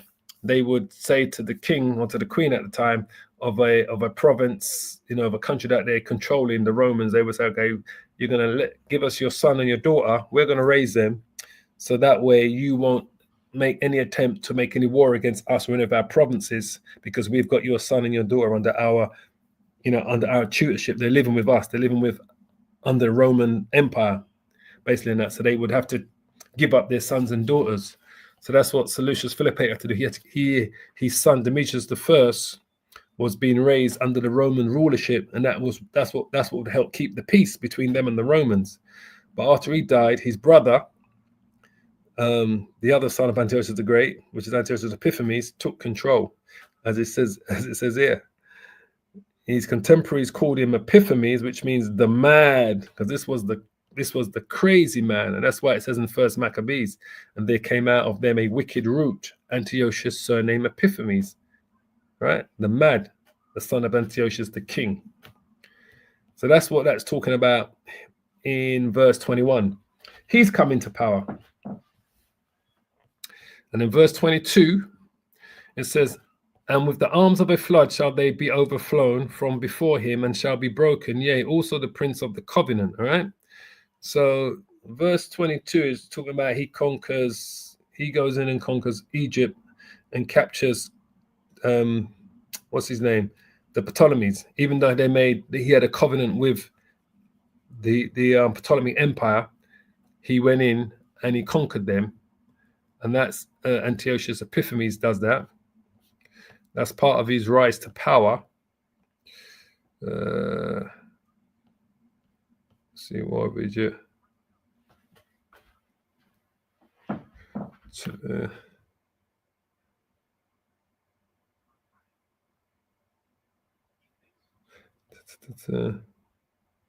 Mind return. Yeah. Yeah, because he goes in to war against Egypt. I mean, there's a lot. This is it here. I'm not going to read it, because there's a lot of reading in to go down to 11, right? But this is it here. The wars against Egypt and relations with Rome. And that's what he did, right? And that's where we're coming into the 6th Syrian war. So he goes in against Egypt and he captures the king of Egypt at the time, Ptolemy. Because they were demanding, this is it, the guardians of Ptolemy, the fourth Philometor, demanded the return of Syria in 170 BC, declaring war on the Seleucids on the assumption that the kingdom was divided after Antiochus' murder of his nephew, right, which was his brother's son, Demetrius I, right? It says, however, Antiochus had warnings of the attack and had prepared more thoroughly. He had already built his forces and moved them into position. And as soon as the Egyptian forces left Pelusium, they were attacked and defeated by Antiochus IV and his Seleucid army, right? Then the Seleucians then seized Pelusium, giving them supplies and access to all of Egypt. He advanced into Egypt proper, conquering all but Alexandria, and there you go, capturing King Ptolemy, right? So this was partially achieved because Rome, the Ptolemaic Egypt's traditionally ally, was embroiled in the Third Macedonian War and was not willing to become involved elsewhere. So that's what he did, Antiochus Epiphanes. So that's what this verse is talking about here. verse 22, it says, and with the arms of a flood shall they be overflown from before him, and shall be broken, yea, also the prince of the covenant, all right, which was Ptolemy, the prince, because there was a covenant between them, and that was broken when they went to war again, and they captured the king, Ptolemy. Verse 23 says, and after the league made with him, he shall work deceitfully, for he shall come up and shall become strong with a small people. So Antiochus made Ptolemy VI a puppet ruler, and he made a league with Rome, right? I think that's Philometor. He makes him a puppet ruler. Let me see. Here you go. It's actually here. It actually says what I just said. It says it there. To avoid alarming Rome, all right, after what they did against Egypt, Antiochus allowed Ptolemy VI to continue ruling, that's after they captured him, as a puppet king from Memphis. Upon Antiochus' withdrawal, the city of Alexandria chose a new king, one of Ptolemy's brother, also named Ptolemy VIII Eugatus. The Ptolemy brothers reconciled and agreed to rule Egypt jointly instead of fighting a civil war, right? So that's what happened there. So that's what, and because he didn't want to upset Rome, right? So this is what this is talking about here. And after the league made with him, he shall work deceitfully, for he shall come up and shall become strong with a small people. So he makes a league with Rome, but he's still going to come up to attack, as you're going to see here. He makes him a puppet king after he captured him, right?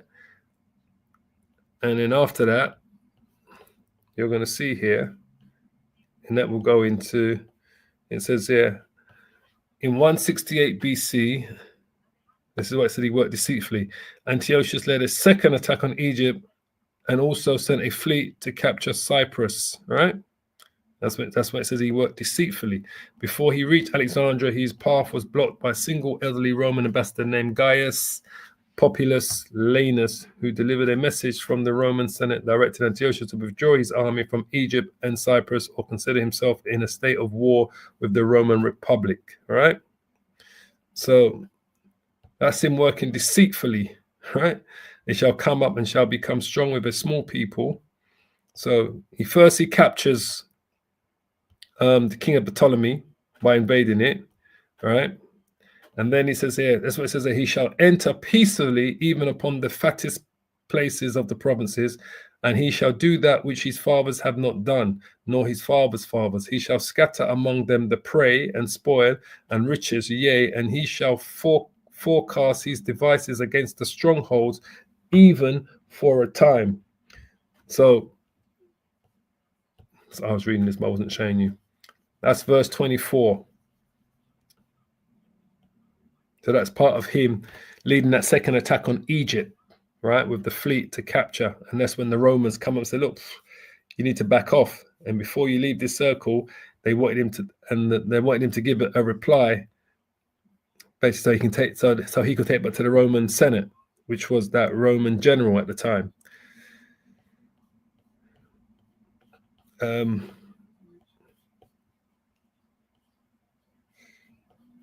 So let's go to the next verse. And he shall stir up his power and his courage against the king of the south with a great army. And the king of the south shall be stirred up to battle with a great and mighty army, but he shall not stand, for they shall forecast devices against him. So Antiochus Epiphanes, he does defeat, as we read earlier, king of the south, Ptolemy VI in Egypt, but then he goes into that second attack, and part of that is in the book of Maccabees as well. I think it's First Maccabees, I think, you know. Yeah, it's First Maccabees. Yeah.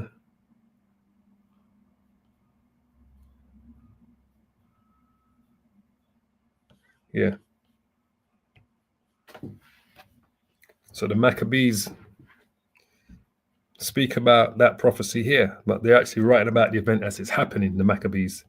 It says, wherefore This is there. Now, when the kingdom was established before Antiochus, First Maccabees, chapter 1, verse 16. When the kingdom was established before Antiochus Epiphanes, he thought to reign over Egypt that he might have dominion of 2 realms, right? Wherefore he entered into Egypt with a great multitude, with chariots and elephants and horsemen, and a great navy, and made war against Ptolemy, king of Egypt. But Ptolemy was afraid of him and fled, and many were wounded to death. Thus they got the strong cities in the land of Egypt, and he took the spoils thereof. And after that Antiochus had smitten Egypt, he returned again in the 143rd year, and went up against Israel and Jerusalem with a great multitude. See? His eyes got wider, he wanted more, but that's what that's talking about there in Daniel's 25. It says, he shall stir up his power and his courage against the king of the south, of a great army. That's him going back into Egypt. And the king of the south shall be stirred up to battle with a very great and mighty army, but he shall not stand, because he fled. The king of the south fled, as we read in the book of Maccabees. For they shall forecast devices against him. All right. So he flees, and that's during that second attack. It says, yea, they shall feed up the portion of his meat, and shall destroy him, and his army shall overflow, and many shall fall down slain. So it's still talking about the invasion of the invasion of Egypt by the king of the north, which is Antiochus Epiphanes, basically. All right, and this is why the Romans got involved. It says, so that's still talking about the same event, but this is the complete capitulation of Egypt under Ptolemy VI. His empire falls, basically. Verse 27, it says, and both these kings' hearts shall be to do mischief, and they shall speak lies at one table, but it shall not prosper, for yet the end shall be at the time appointed. So both these kings shall do mischief. So these kings are the Ptolemy brothers, who will agree to rule Egypt jointly. All right. So we read that earlier. Was it in here? I read it. Yeah. So this is what this is talking about here. When it says to avoid, just highlight it so you can see. To avoid alarm in Rome, Antiochus allowed Ptolemy VI to continue ruling as a puppet king from Memphis. Upon Antiochus's withdrawal, the city of Alexandria chose a new king, one of Ptolemy's brothers, also named Ptolemy the VIII Eugatus. The Ptolemy brothers reconciled and agreed to rule Egypt jointly instead of fighting a civil war. All right, so that's what they agreed to do after Egypt, basically, because Egypt was taken down by Antiochus, and then he allowed these kings, Ptolemy VI, to rule, but as a puppet king, and the brother to rule in the other part as a puppet king, basically. So they agreed to rule together jointly instead of having a civil war and that. And this is why it says here, when we go back to Daniel's 11, it says, and both these kings' hearts shall be to do mischief. So even though they made the agreement, they're still plotting against one another, the two Ptolemy brothers, right? And they shall speak lies at one table. That's the agreement that they made to rule together. But it shall not prosper, for yet the end shall be at the time appointed. All right. So they made that joint agreement that yeah, we can rule together, but it doesn't end before them. It says it here. No, I can't see it here, but that's fine. But that's the agreement that they made. Then verse 28 says, then shall he return to his land with great riches, and his heart shall be against the holy covenant, right? And his heart shall be against the holy covenant, and he shall do exploits and return to his own land. So Antiochus Epiphanes returns back to Syria with his mind set on Israel, all right? Which is what we read in, is it here? We read that earlier, that his eyes is now turned on to Israel. He's now looking to invade Israel, basically, because that's the new prize now for them. So that's still talking about Antiochus Epiphanes, right? And so the holy covenant, against the holy covenant, which are the children of Israel. So he's returned back to Syria with his mind set on Israel. He wants to now invade Israel. And we read this here. Let's quickly show you it here in First Maccabees. When it says here, verse 19, thus they got strong cities in the land of Egypt after conquering Egypt, and he took the spoils thereof. And after that Antiochus had smitten Egypt, he returned again in the 143rd year and went up against Israel and Jerusalem with a great multitude, and entered proudly into the sanctuary and took away the golden altar and the candlesticks of light and all the vessels thereof, right? And the table of shewbread and the pouring vessels, and the vials and the censers of gold and the veil and the crown and the golden ornaments that were before the temple, all which he pulled off. He also took the silver and the gold and the precious vessels. Also he took the hidden treasures which he found. And when he had taken all away, he went into his own land, having made a great massacre and spoken very proudly. Right? Therefore there was a great mourning in Israel in every place where they were. All right. So this is a Maccabees writing about the actual event when it happened. So Daniel's prophesying about this event that's going to take place, hundreds of years later. So Daniel says there, the angel says to Daniel basically, then shall he return to his own land with great riches. That's what we just read there. And his heart shall be against the holy covenant, because he raided Israel and he raided the temple. He emptied out Solomon's temple, all of its riches, and he shall do exploits and return unto his own land. And then he returned back to his own land, what we just read there in First Maccabees chapter 1, verse 23, when he said he took also the silver and the gold and the precious vessels. He took the hidden treasures which he found. He had taken it all away, and he went into his own land, having made a great massacre, and he spoke very proudly. Which what we just read in First Maccabees chapter 1, verse 23 down to verse 25. So that prophecy was fulfilled because the Maccabees wrote about this taking place under Antiochus Epiphanes. So then verse 29 says, at the time appointed he shall return and come towards the south, but it shall not be as the former or as the latter. So Antiochus Epiphanes, once again, had carried out one successful invasion, plundering of Egypt, but on his return to Egypt, he's repelled by the Romans, who told him attacking Egypt is an act of war against Rome, basically. So that goes back to what we was reading earlier, where the Romans said unto him, was this part here, Antiochus said he would discuss it with his council, whereupon the Romans envoy drew a line in the sand around Antiochus and said, before you leave the circle, all right, give me, that's where we get the term from, we need to draw a line in the sand, on a situation. We just draw a line in the sand. It goes back to this here. The Romans had used it as a terminology in warfare. So they said to him, before you leave this circle, give me a reply that I may take back to the Roman Senate. This implied Rome would declare war if the king stepped out of the circle without committing to leave Egypt immediately. All right.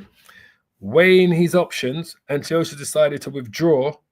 Only then did populace agree to shake hands with him. Ancient sources and traditional historiography describe this day of Eleusis as a great humiliation for Antiochus IV that unhinged him for a time. Some more modern historians conjecture that Antiochus may have been more reconciled to this than ancient sources indicate, as the Roman intervention meant that Antiochus had been given an excuse to not undertake a potentially long and costly siege of Alexandria. He could instead return with treasure and not loot, having weakened the Egyptian state at little risk and cost compared to a larger scale invasion. All right. So he basically had to leave with his tail ducked between his legs, because the Romans said, look, before you leave, the Roman envoy drew a line in the sand and said, before you leave this circle, you need to give me a reply, mate. All right. So this is what this is talking about here. At the time appointed, so the same events, these verses are all talking about the same events at the same time cycle that we've been going through from around verse sort of like 25, 26, 27, 28, 29. So that at the time appointed he shall return and come towards the south, but it shall not be as the former or as the latter. Why? Because the Romans intervened and said you cannot invade Egypt, which is the south, right, where the king of the south was, and said, you cannot invade Egypt, basically, and that you need to give us an answer, right? They drew a line in the sand, right, as I said, and so you need to give them a reply so that they can take back to Rome. So this implied that the Rome would declare war if King Antiochus stepped out of the circle without committing to leave Egypt, which is the south, where the king of the south is, immediately. So that's that prophecy. Verse 29 is once again was fulfilled, as we showed you there, when that Roman general that was in charge, Gaius Populus Linnaeus, who was a general and a Roman of the Roman Republic, and he was a council in the Roman Senate. So that's what that's talking about, when Antiochus was coming down to ransack and invade completely, devastate Egypt in every sense. He was given a warning by the Romans. For the chips of Chittim shall come against him. So the chips of Chittim are the Romans, right? Therefore he shall be grieved and return and have indignation against the holy covenant. So shall he do. He shall even return and have intelligence with them that forsake the holy covenant. So for the ships of Chittim shall come against him. These are the Romans, right? Just so you understand, the ships of Chittim are the Romans who came against Antiochus Epiphanes, right? And that's when we read about there, going into the same thing. It's the same thing we read about here. Is this is the ships of Chittim here, talking about the same event here. Gaius Populus Linnaeus, right? He was the general in charge at the time, who delivered a message from the Roman Senate directing Antiochus to withdraw his armies from Egypt and Cyprus, or consider himself in a state of war with the Roman Republic. That was the Romans that came down in the ships of Chittim, all right? And that even goes back to when it says here, where is it? Is it 8? There's a lot going on. There's a lot going on. It says there. Yeah. Okay. Now I was going to get another part to show, but I don't need to go into that. That's fine. So that's what that's talking about there. All right. Once again. And when it says here, and he shall return and have indignation against the Holy Covenant. So indignation against the Holy Covenant is news of the Israelite revolt in Jerusalem that was led by Jason, the high priest, that enrages Antiochus. And that's in Maccabees. Don't remember exactly where it is. I don't really want to search for it, right? And he shall return having indignation against the Holy Covenant, that's the children of Israel, right? Because this is when the uprising is starting. So shall he do. He shall even return have intelligence with them that forsake the Holy Covenant, all right? So that indignation against the Holy Covenant is the news of the Israelites' revolt in Jerusalem that was led by Jason, the high priest. So that will kind of go back to, all right, go on. Back to, if I say, second Maccabees. And that's under the Maccabees, basically, because Jason is, where is it? These are the sons of Matthias, Ezra, Avram, Jonathan, Hussein, Amos, Aphias, Judas, Maccabees, Simon, Joanne. So the son or the grandson? But that's what that's talking about. That's basically referring to the revolt of the Maccabees now taking place now in Jerusalem. Verse 30. Verse 31, it says, "And arms shall stand on his part, and they shall pollute the sanctuary of strength, and shall take away the daily sacrifice, and they shall place the abomination that maketh desolate." So Antiochus attacks Jerusalem on his return, and he desecrates and pillages the holy temple, all right? And that's in First Maccabees chapter 1, again, I think verse 23. It says the motive behind this basically was his ambition to unify the great, his empire, which left him by his father, extending all the way to India, right?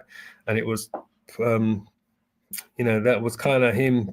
These people they were at that time were adopting the Greco-Roman system of culture, but that goes back to, if I believe, is it First Maccabees chapter 1? Let me just see if I'm right here. 23. Yeah. They're having a massacre.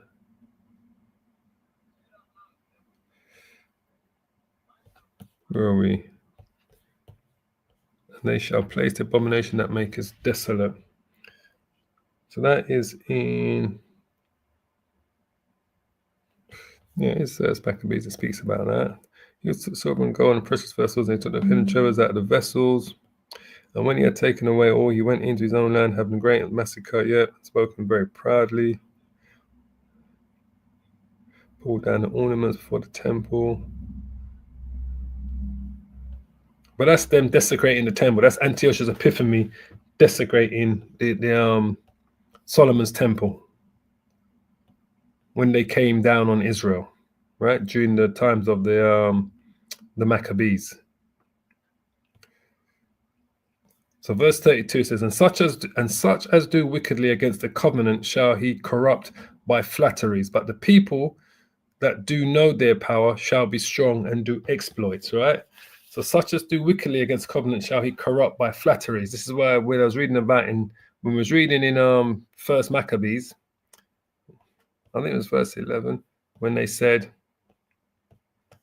when we was reading in First Maccabees, verse 11, when it talks about Antiochus, that wicked root, Antiochus surname Epiphanes, and in verse 11 it says, in those days went there out of Israel wicked men, who persuaded many, saying, let us go and make a covenant with the heathen that are round about us, for since we departed from them, we have had much sorrow. All right.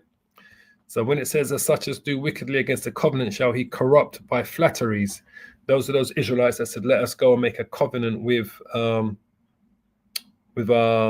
Antiochus, basically with these heathens, with the Greeks. And then it says, so that's the first part there. And then it says, when it says there, but the people that do know their power shall be strong and do exploits. All right.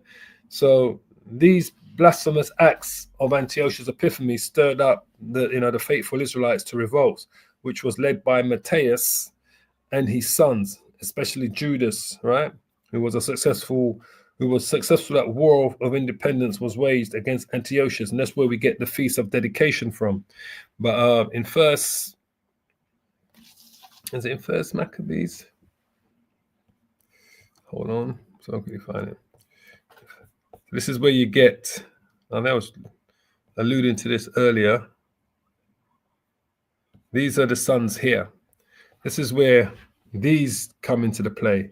In those days arose Matthias, the son of John, the son of Simeon, the priest of the sons of Jorab, from Jerusalem, and dwelt in Modin. And he had 5 sons, right?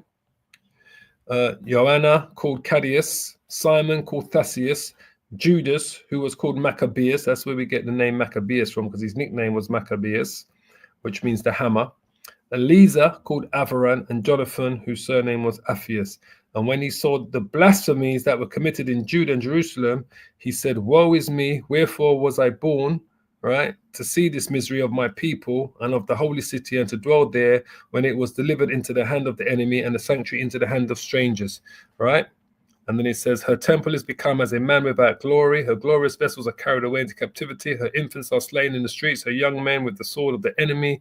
And what nation has not had a part in her kingdom and gotten of her spoils? And all her ornaments have taken away. Of a free woman she has become a bond slave, right? Talk about the Israelites. And behold, our sanctuary, even our beauty and our glory is laid waste, and the Gentiles have profaned it, all right? So this is what we're getting at, because they profaned the sanctuary, the abominations that they did in the sanctuary in Solomon's temple. So this is where the Maccabees now are fully involved in this war against Antiochus Epiphanes. So it says, this is what it says, but the people that do know their power, starting with the Maccabees, shall be strong and do exploits, right? And that starts with the wars of the Maccabees against the Greeks.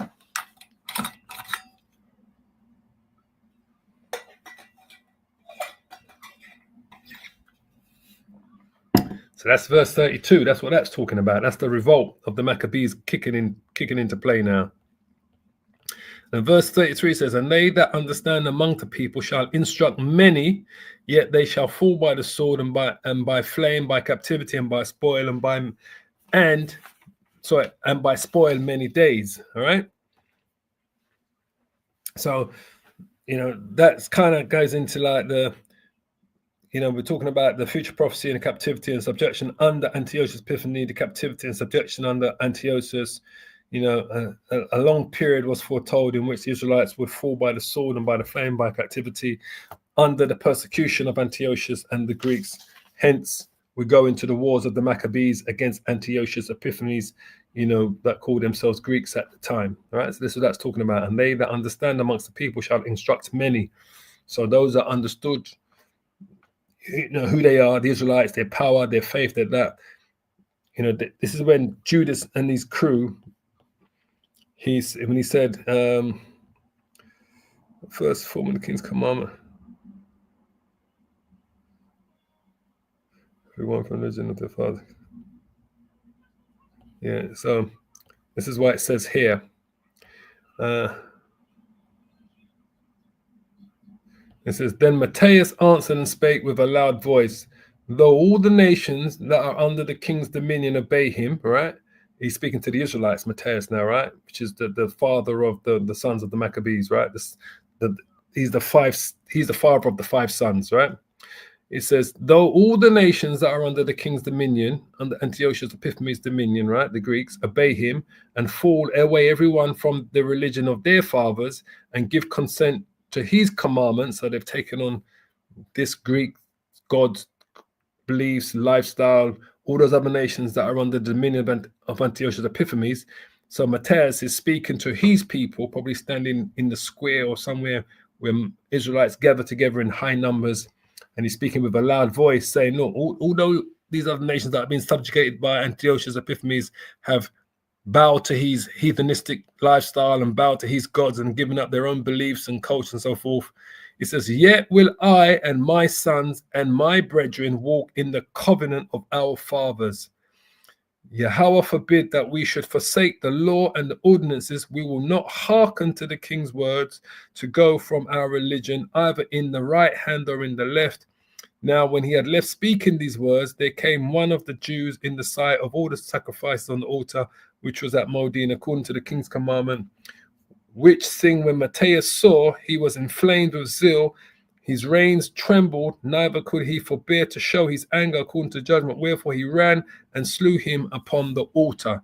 So that was one of the Israelites that came and said, yeah, I'm up for being Greek and taking on all of these heathen lifestyles, and I'm going to show to the people that we can be like these Greeks. And Matthias was fuming when he saw one of his own people, present themselves to the rest of the Israelites, say, yeah, let's follow the Greeks, let's do what they're doing, let's listen to what Antiochus Epiphanes is telling us to do, because they wanted them to sacrifice pigs in the altar and to eat pork and do all of these things to get the people away from the Most High, from Yahweh, basically in that. But Matthias weren't having none of it. So this is where we go into the times of the wars of the Maccabees against Antiochus the Great. So that goes back to this here. And they that stand amongst the people shall instruct many. So Matthias was speaking to the people to say, look, we can't be doing what the rest of these heathen nations, the rest of these other Gentile nations are doing and taking on the cultures and beliefs of Antiochus and the Greeks, what they're trying to force upon the people. He says, yet they shall fall by the sword and by the flame and by captivity and by spoil many, many days. Because that's when they're going to war now against the Greeks. It says, now when they shall fall, they shall be holpen with a little help, but many shall cleave to them with flatteries. So certain Israelites, as we showed you there, who Matthias killed, signed up for this Greek lifestyle. So in here, basically, when it says, but the people that do know their power shall be strong and do exploits, all right, which is what we read. These, the blasphemous acts of Antiochus, which stirred up the faithful Israelites to revolt, the Maccabees. So that was led by Matthias and his sons, and especially Judas, who was a successful war, who who waged a successful war of independence against Antiochus, which goes back to the, as I said earlier, the Feast of Dedication, right?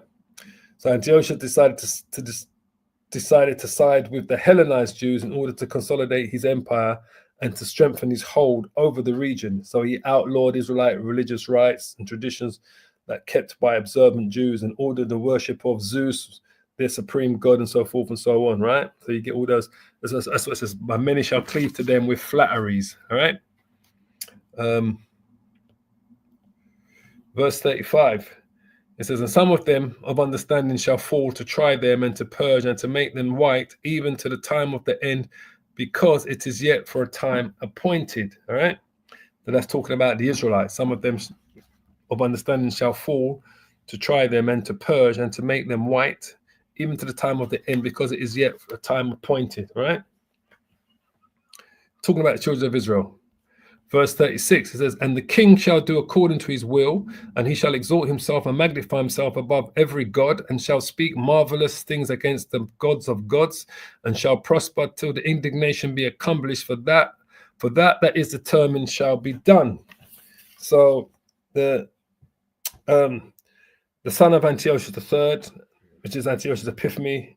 So he's a member of the Hellenistic, as you know, Greek Seleucid dynasty, basically. So it's kind of talking about him once again. The king shall do according to his will, and he shall exalt himself and magnify himself above every god. It's talking about Antiochus Epiphanes, basically. All right.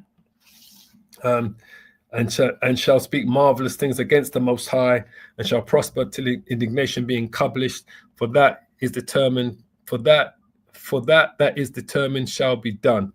So it's talking about the things that Antiochus Epiphanes was going to do, you know, and was going to do to the children of Israel, because he believed that he was a god, literally. So it says, neither shall he regard the God of his fathers, nor the desire of women, nor regard any god, right? For he shall magnify himself above all, right? So Antiochus Epiphanes, once again, talking about the same person. We could go into, what is it, Second Maccabees, I think it's around chapter 9, but this is once again talking about Antiochus. He says, neither shall he regard the God of his fathers, all right, nor the desire of women, because he believed he was a god. He didn't even reverence his own Greek gods anymore. He was the new god, right? Nor regard any god, because he saw himself as the god. Antiochus Epiphanes, he was this all-seeing, talking power now. For he shall magnify himself above all right. That's why they called him Antiochus Epiphanes, because Epiphany means the mad one. It says, but in his estate shall he honor the God of forces, and a God whom his fathers knew not shall he honor with gold and silver and with precious stones and pleasant things, right? So they called him Epiphanes the mad one, which is like I said, it's a word play on his title, basically. But you know, he saw himself as the God. But in his estate shall he honor the God of forces, and a God of whom his fathers knew not shall he honor with gold and silver and with precious stones and pleasant things. All right, so he's creating his own God in his own image, basically. Thus shall he do in the most strongholds with a strange God, whom he shall acknowledge and increase with glory.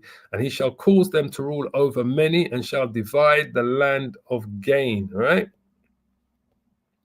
Same Antiochus Epiphanes. It's all talking about what he's doing, basically, to assert his power.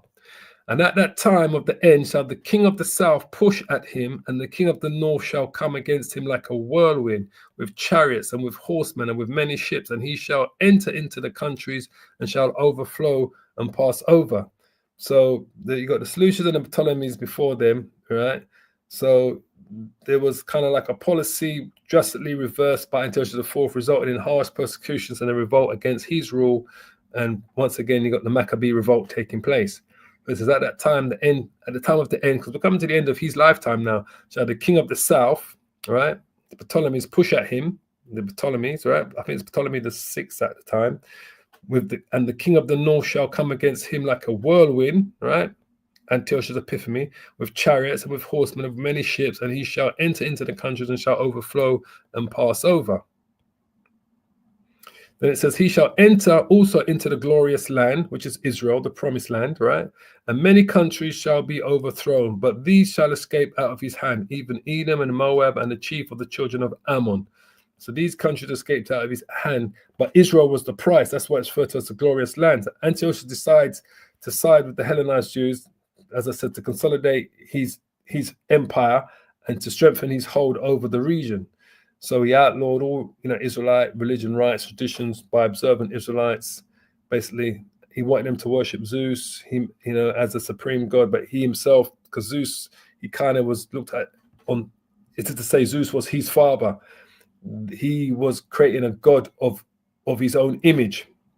So he had now entered into the glorious land, and many countries shall be overthrown. Right. The glorious land is Israel, but these shall escape out of his hand, even Edom and Moab and the chief of Ammon. All right.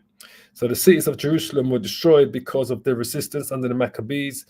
Because remember, the Maccabees fled into the mountains, and this is where we get the term guerrilla warfare. They was fighting a guerrilla warfare with Antiochus, and many were slaughtered.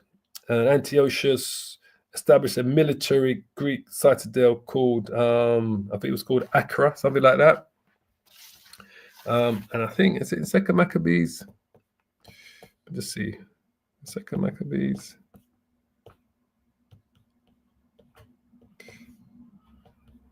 And that goes into the super Jews to populous fathers. Yeah. So this is, it kind of talks about it here, what he was doing when he entered into the glorious land. It says, now after this, the king sent an old man of Athens to compel the Jews to depart from the laws, right? That's King Antiochus Epiphanes, the fourth, right? To depart from their laws of their fathers and not to live after the laws of the Most High, and to pollute also the temple of Jerusalem and to call it the temple of Jupiter Olympus, and that in Gerizim of Jupiter, of defender of strangers, as they did desire that dwell in the place.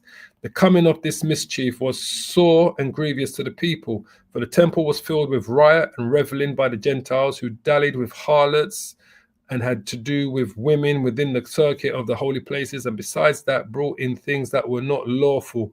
The altar also was filled with profane things which the law forbiddeth. Neither was it lawful for a man to keep Sabbath days or an ancient fast, or to profess himself at all to be a Jew. Right?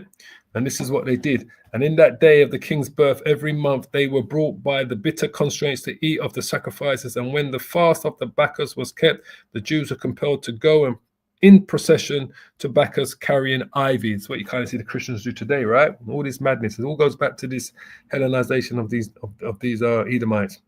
It says, moreover, they went out a decree to the neighboring cities of the heathen by the suggestions of the Ptolemies against the Jews that they should observe the same fashions and be partakers of their sacrifices. So that's what's going on. This is what's prophesied, but that's what's going on when he entered the glorious land. In verse 41, he shall also enter the glorious land, and many countries shall be overthrown, right? But some escape, but we were the main target for this devil. He shall stretch out forth his hand upon the countries, and the land of Egypt shall not escape. All right, going back to the Ptolemies. So I think he led a second attack on Egypt, which we read about earlier, with a fleet that was captured in Cyprus, and he reached Alexandria and so forth. And that's still talking about the second attack that he did onto Egypt, basically, Antiochus. It says, but he shall have power over the treasures of gold and silver and of all the precious things of Egypt, and the Libyans and the Ethiopians shall be at his steps. All right. Antiochus Epiphanes, again, part of his war against Egypt, the king of the south, the Libyans, these countries that didn't escape his wrath, that he went and raided and took their riches during that time. It says, but tidings out of the east and out of the north shall trouble him. Therefore he shall go forth with a great fury to destroy and utterly to make away with many. So he kind of recognized a potential danger in the east, but was unwilling to give up control of Judea, right, at the time. So he sent a commander named, I think his name was Lysias, to deal with the Maccabees. So while the king himself, Antiochus, led the main Seleucid army against the Parthians, right? Antiochus had initial success in that campaign, including the occupation of Armenia, right? But he died suddenly, as you're going to see, of a disease around 160 something BC. And so he says, but tidings out of the east and out of the north shall trouble him. Therefore he shall go forth with great fury to destroy, which is him leading those campaigns, right, against those countries, and utterly to make away many. So it says, and he shall plant the tabernacles of his palace between the seas and the glorious holy mountains, yet he shall come to his end, and none shall help him. All right, because he ultimately dies. All right. Sorry. He shall come to his end, and none shall help him. That was the last verse I was in, right? Yeah, that was the last verse. What happened there? New chapter. Where are we? That's 11. Previous chapter. Sorry. I'm moving too fast. Yeah. Yeah, so it's the last verse, yeah. And he shall plant the tabernacles of his palace between the seas and the glorious holy mountain, yet he shall come to his end, and none shall help him. So, this is where he dies of, I think it's bowel cancer. This is where he comes to his end. Let's just show you, because the Maccabees speak about it as well. They write about when this devil comes to his end. I think it's 2 Maccabees chapter 9. We're going to show you where he comes to his end. So go straight to the point, because we're going to finish it here anyway. Remember him, because he dies with bowel cancer. Well, what we would call today bowel cancer, I believe. Judgment, Jews, and the container. Pains would not see it for this.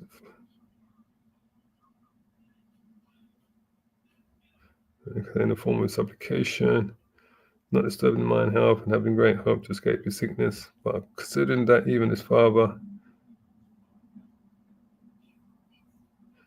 would put my son to me.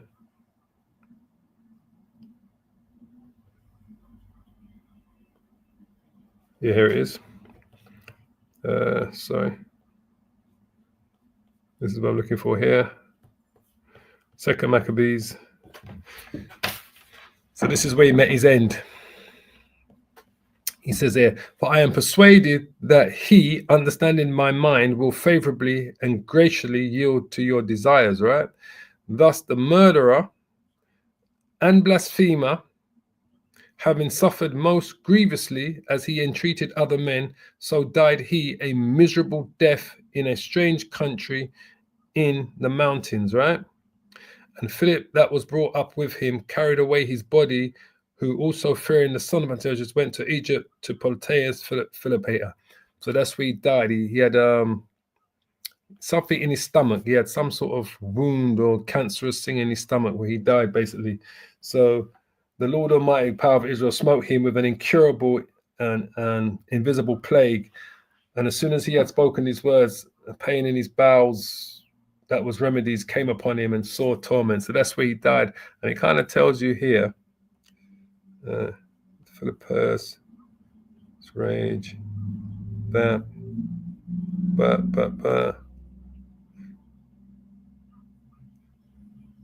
borders, yeah, that's fine, yeah. But that's where he died. Grievous is I thought that's to kill the common, yeah.